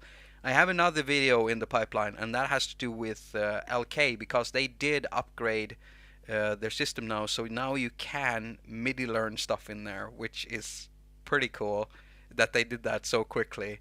And I've seen the roadmap for Drambo, and that looks sick too. And then there is something else happening, and I can't talk about it, but yeah. We all know about. No, I can't. You know, that's the thing. This is why developers trust me, because I don't leak it unless they want me to. The developer linked you on the Audioverse forum, your video. It did? He did. With timestamp. You know, no, he tried to tell me that hey, it's okay, dude, but yeah, you know, with some companies. It will be awesome. Yeah, I think this it is pretty awesome. One of the biggest updates we got on iOS since the last 2 years, I think. Yeah, I was pretty amazed when I saw what it actually did, this thing, and I've heard some of his plans too. And are you a tester? Are you testing stuff? No, I'm not a tester, but I look to the forum very well, because this is one of the things that might be very good for me for mixing stuff with different MIDI and different roles. So Yeah. this is really, really crazy. Also the loop function, so that you can really have different loops for the same instrument. And yeah, if we get a good automation in AUM soon, it would be the perfect thing, I guess. Yeah, it definitely.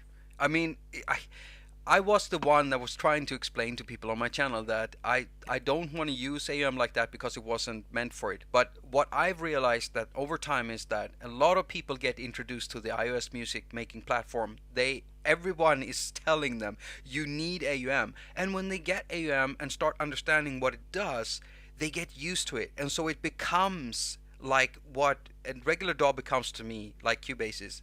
It's what it becomes for them. It's what they want to work with, and suddenly they are doing more complex stuff, and now they want to be able to record it, and that means audio and MIDI, and suddenly you want to do that inside an app that doesn't even have a timeline. So I completely get it, and that's why we're seeing all of these types of apps being with extra functions tacked on. I think it's an interesting time, and I'm also interested to see if anyone out there is trying to do, like, because if you think about it, we started with nothing, we got Audio Bus, and then we got AUM. What's gonna happen next? How far have we gone? Yeah, that's what I'm interested in. I think the most things we want is possible by time to implement in AUM. Also the possibility to have, so that's something that I'm waiting for very well, is the possibility to have, like in Ableton, that you have audio clips, not the clip launching like in AUM where you have the file player. So a real audio recorder app, like it's hard, like multitrack. Yeah. For Pockets, but dedicated to audio clips, so that you really have something that you also can use. Let's say, for example, you have one launchpad to trigger MIDI clips. Yeah. And you have a second launchpad to trigger audio clips. So you can really mix up audio and MIDI clips together. Yeah, I'm even looking at something where I'm thinking that if you imagine you had like this AUM grid, and then if you were able to somehow just mix that together, like it could be either MIDI clips or audio clips, and you could mix that into the same thing, you might, maybe you know what I'm trying to say. It's just I've got some ideas. We'll just have to see. I don't want to say too much because some people might think that I know more than I do, and some people might understand what it is I'm talking about, and then I'm leaking stuff. But it's going to be interesting, and AUM still seems to be one of the most popular ones that people get into. So yeah, it's natural that we're starting to get these functions, and like you said, I think that some features are going to be easier to implement in AUM. I'm just wondering if Jonathan is trying to hardware implement, or not hardwire, but you see what I mean, that actually put stuff into AUM itself, maybe even making some of these apps obsolete, or maybe working on an AUM 3 or something like that. What would that be? Good. AUM would be 3. amazing program, I think. But I guess it's also a little bit hardware related. So now are the times, I think, where AUM the needs iPad, MIDI in. where the iPad gets the power to handle things like this. Yeah, I see what you mean. Sorry, who was that? Who was that talking right now? Come on, announce yourself. Anti-mode just joined and he had to mute his mic. Oh, all right. Anti-mode, I actually had pressed to talk. There's a very long delay. Okay, I get it. That's the same thing I did when I joined. Sorry about that. Me too. That's what I did. Oh, okay. So we got Dracos. Am I saying that right? Dracos. Close enough. I'm Michael Lohmeyer. Mike. Oh, hey, Michael. Nice to meet you. And also anti-mode. Am I saying anti-mode right?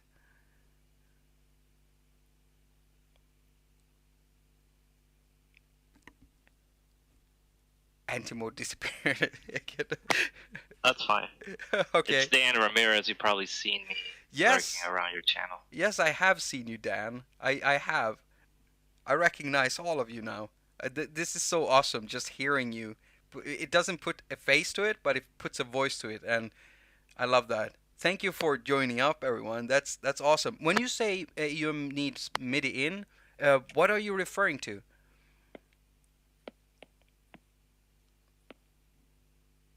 I was. Oh yeah. By the way, I was directing. I think it was Anti-Mode who said that. So if you are trying to use another hardware machine as your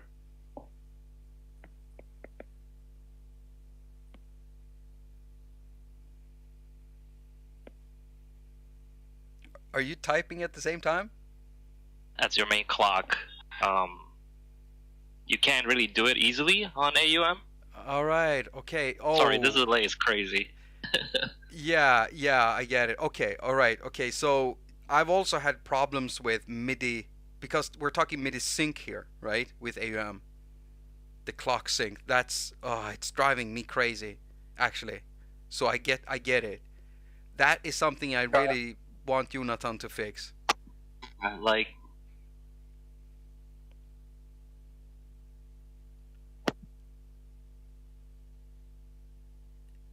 Anti-mode, you're cutting in and out. there's a lot of challenges to it, so it's not a simple, straightforward thing. And my workaround has been using Reggae Drummer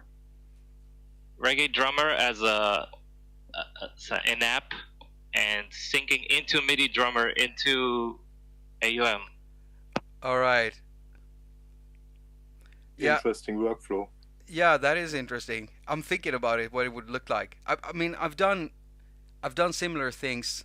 I think we discussed it. Maybe was it last live stream or before that? But these workarounds I do sometimes. Like, I want to have my pocket operator, and I want it synced to AUM. All right. So suddenly I have a problem because I don't know how to do that at first. So then I realized, okay, I'll take one of my iPhone 6s, and I load up Korg sync control, which basically just puts out a pulse and syncs to either Whist or Ableton Link. Okay, so I sync that up, and that works. It puts out the pulse, and suddenly my tonic, PO32 tonic, is synced to AUM. And after a while, the drifting really makes itself known, because you start hearing that weird things are happening, and you just can't get it to sync properly. That's one problem. And then if I want to add MIDI to that hardware unit, it turns out that, okay, so it doesn't have sync in, but it has MIDI sync in, and I can't send out a MIDI sync. I can't send in the MIDI sync, so I can have that as a hardware. It just becomes very contrived. I just wished that everything that had MIDI would support both MIDI sync in and out. I don't understand sometimes why some units just have an in or just have an out. I don't really know what that means programming wise, if that's harder to do or anything. I actually haven't asked any developers about it, but maybe I should, because I really want to know why that's a thing. Anyone heard anything about that, Jonathan, working on the MIDI clock thing? I haven't heard anything about that.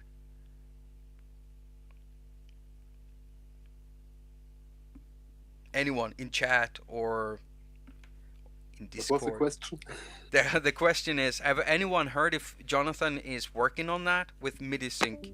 I remember some post on Audio Buzz, but it's been a while. Yeah, but that might mean that he is working on it. MIDI to link is not a viable solution. Yeah, that thing drifts. MIDI to link, it drifts for me. And I haven't been able to use that properly. Whenever I get it to sync up right, it drifts off a little bit because of the different clocks. And it doesn't matter how I do it. If I want to go from Ableton Link to MIDI, or from MIDI clock to Ableton Link, it just drifts around and I get weird things happening. And it's worse with stuff that uses click pulses, because whenever that goes in and out of sync, it skips beats sometimes, and it sounds really weird. And then also the fact that some of these things that work on click pulses, some of them work on double click pulses. I don't know what it's called, but they use a higher resolution, basically more clicks per beat. God, I just wish I had this one thing that could solve everything.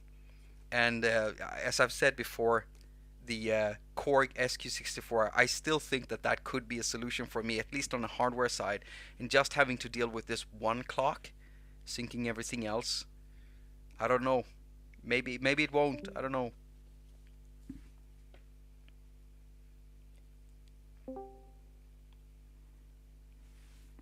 Could it have something to do? How will you also sync that from- into AUM?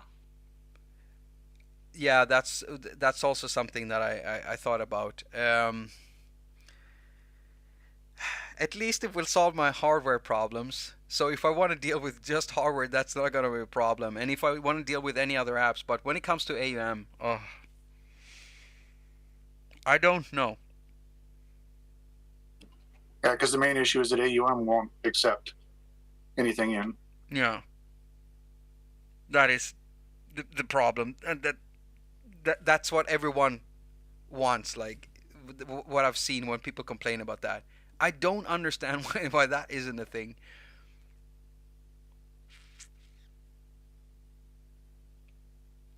I mean, it wouldn't be a problem if all of my devices had a proper sync in and stuff like what is it? I think like the Sonicware Living I have in front of me. Yeah, but the Sonic Live, this thing that I have here, it has you can set it up to sync. What was it? Out, but I couldn't set it up to sync in. Why? Why can't I set it up to sync in? It can send a clock out, but it can't take it? I don't understand. It's a synth. Everything about this I love, except from that. And that would solve a lot for me, actually. Just syncing it to this one. Maybe related to the sound clips playing back. Sound clips? Oh yeah.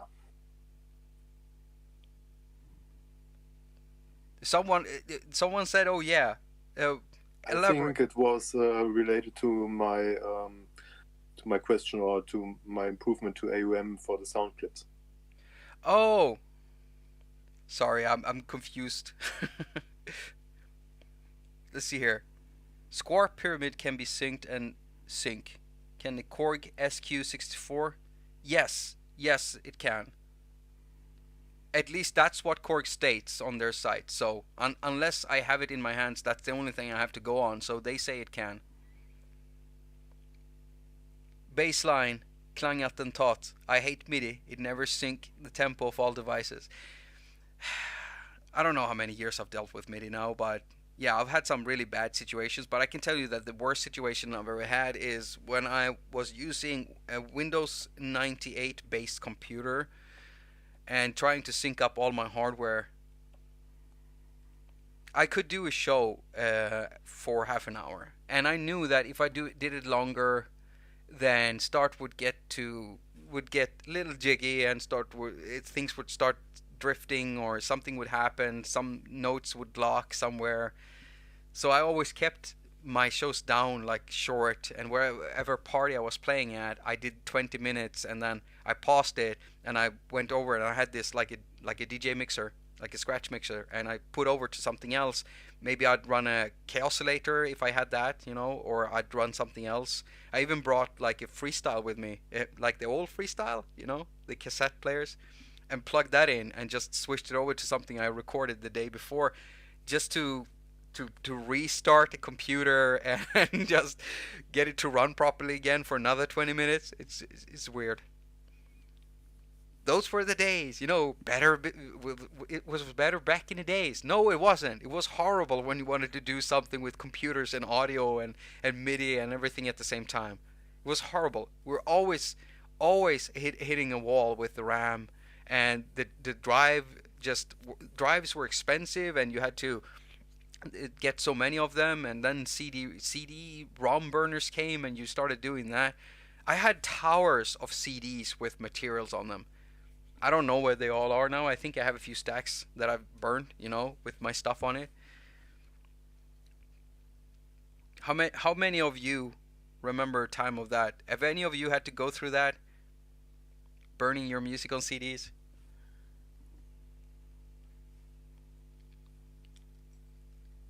Oh no, my tea. I'm out of tea. First time here. Hello, Thomas. Hi, Jacob. Don't know much about MIDI, but I think I'm getting there. Made a mute switch in AUM controlled by my left piano panel. Felt like a genius. Hey, that's great. If you're new to it and you figure that out by yourself, that's awesome. That's great.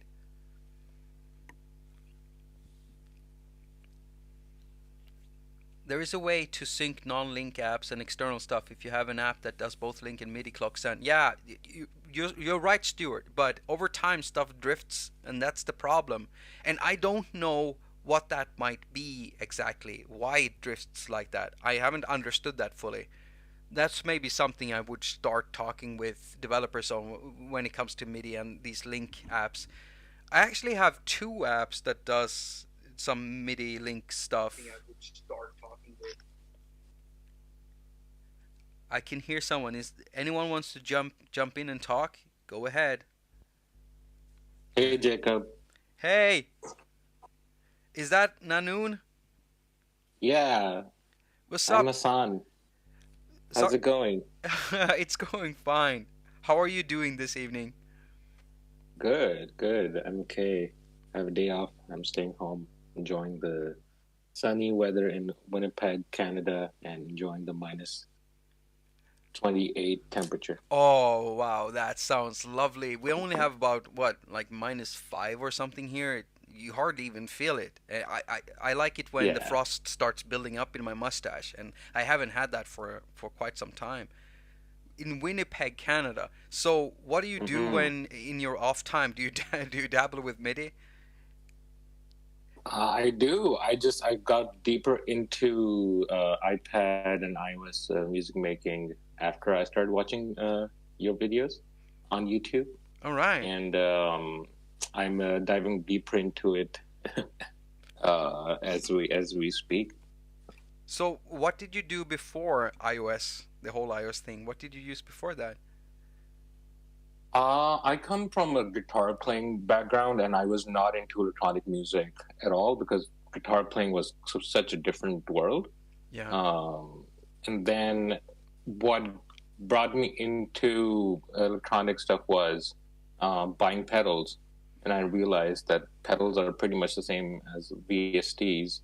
And I started understanding VSTs better when I was playing with analog pedals, and that just pushed me deeper into more electronic stuff, drum machines, and then I realized there's a bunch of apps on iOS, and my first app was Launchpad by Amplify.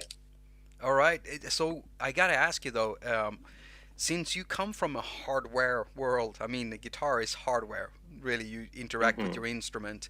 Do you do you miss that? Have you got like a Launchpad controller at home, or do you just use it with the touchscreen? Like, how does that feel now, coming from a guitar perspective over to this? I was also into a lot of gaming before, and like playing games on an iPad was something weird, and I didn't understand touch controls.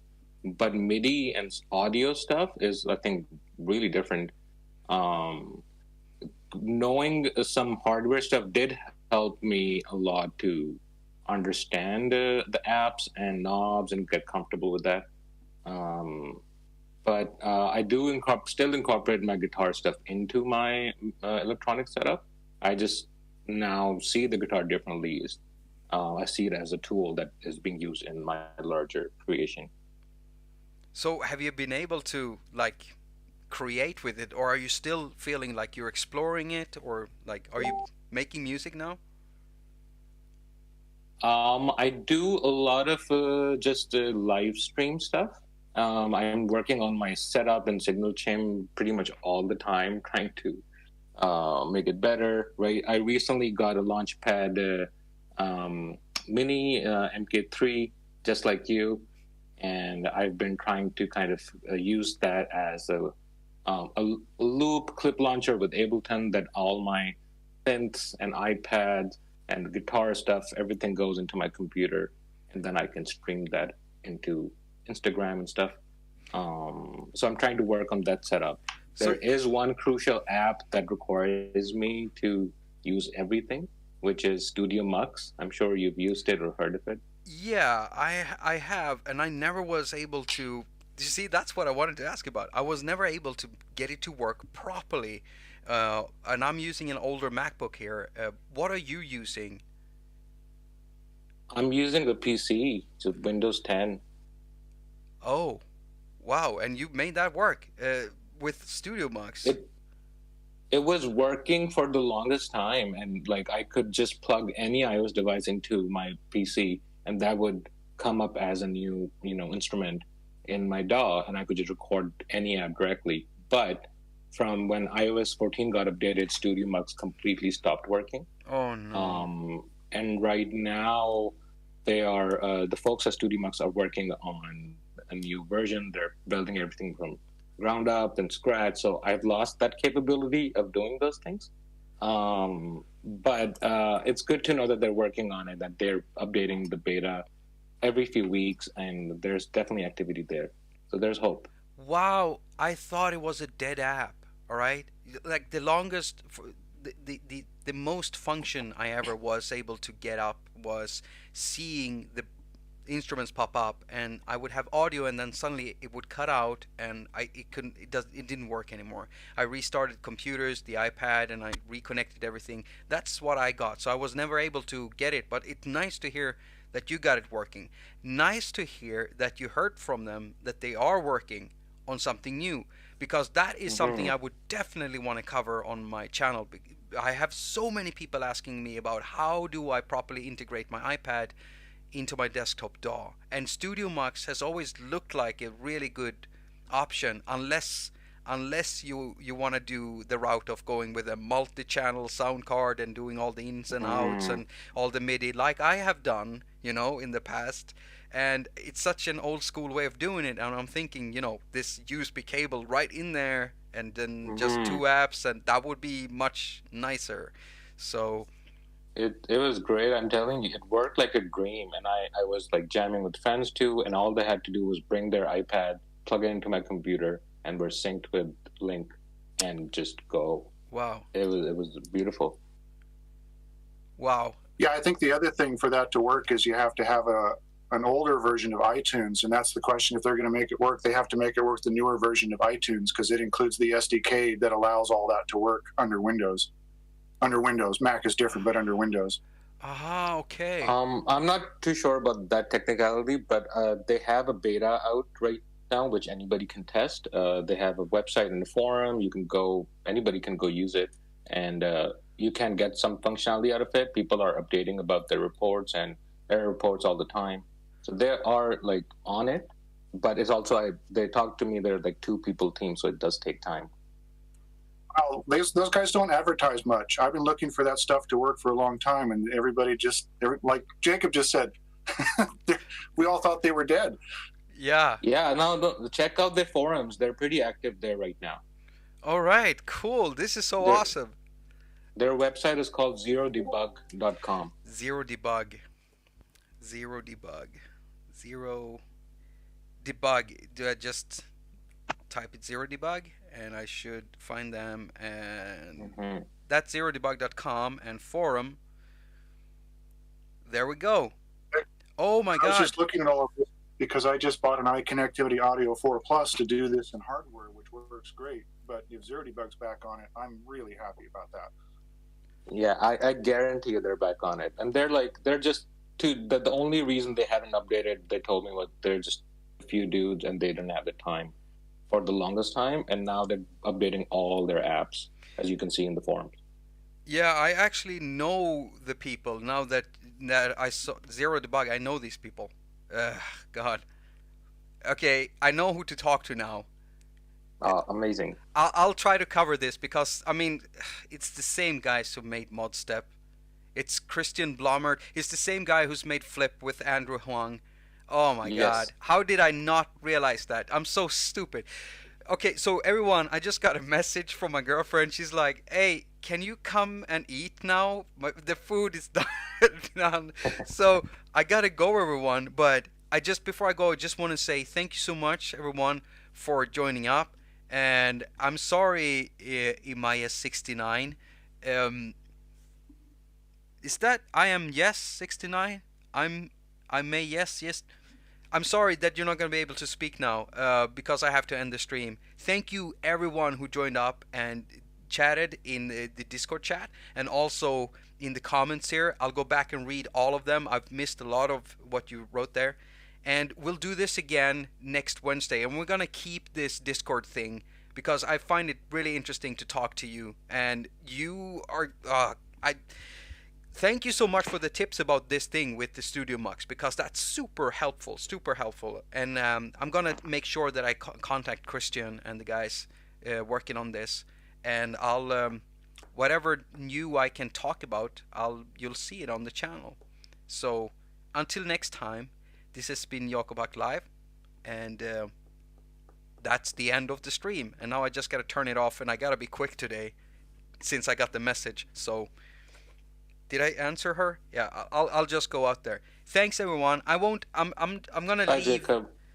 I'm gonna leave the voice live chat channel on. It's always on Discord. So anyone who's in there, you can always talk to each other. I don't ever close it down. I'm just gonna leave the chat room, and that's it. So bye everyone. I'm gonna close out the stream. No trolling you now. I'm actually gonna just end it right now. And there I killed the stream.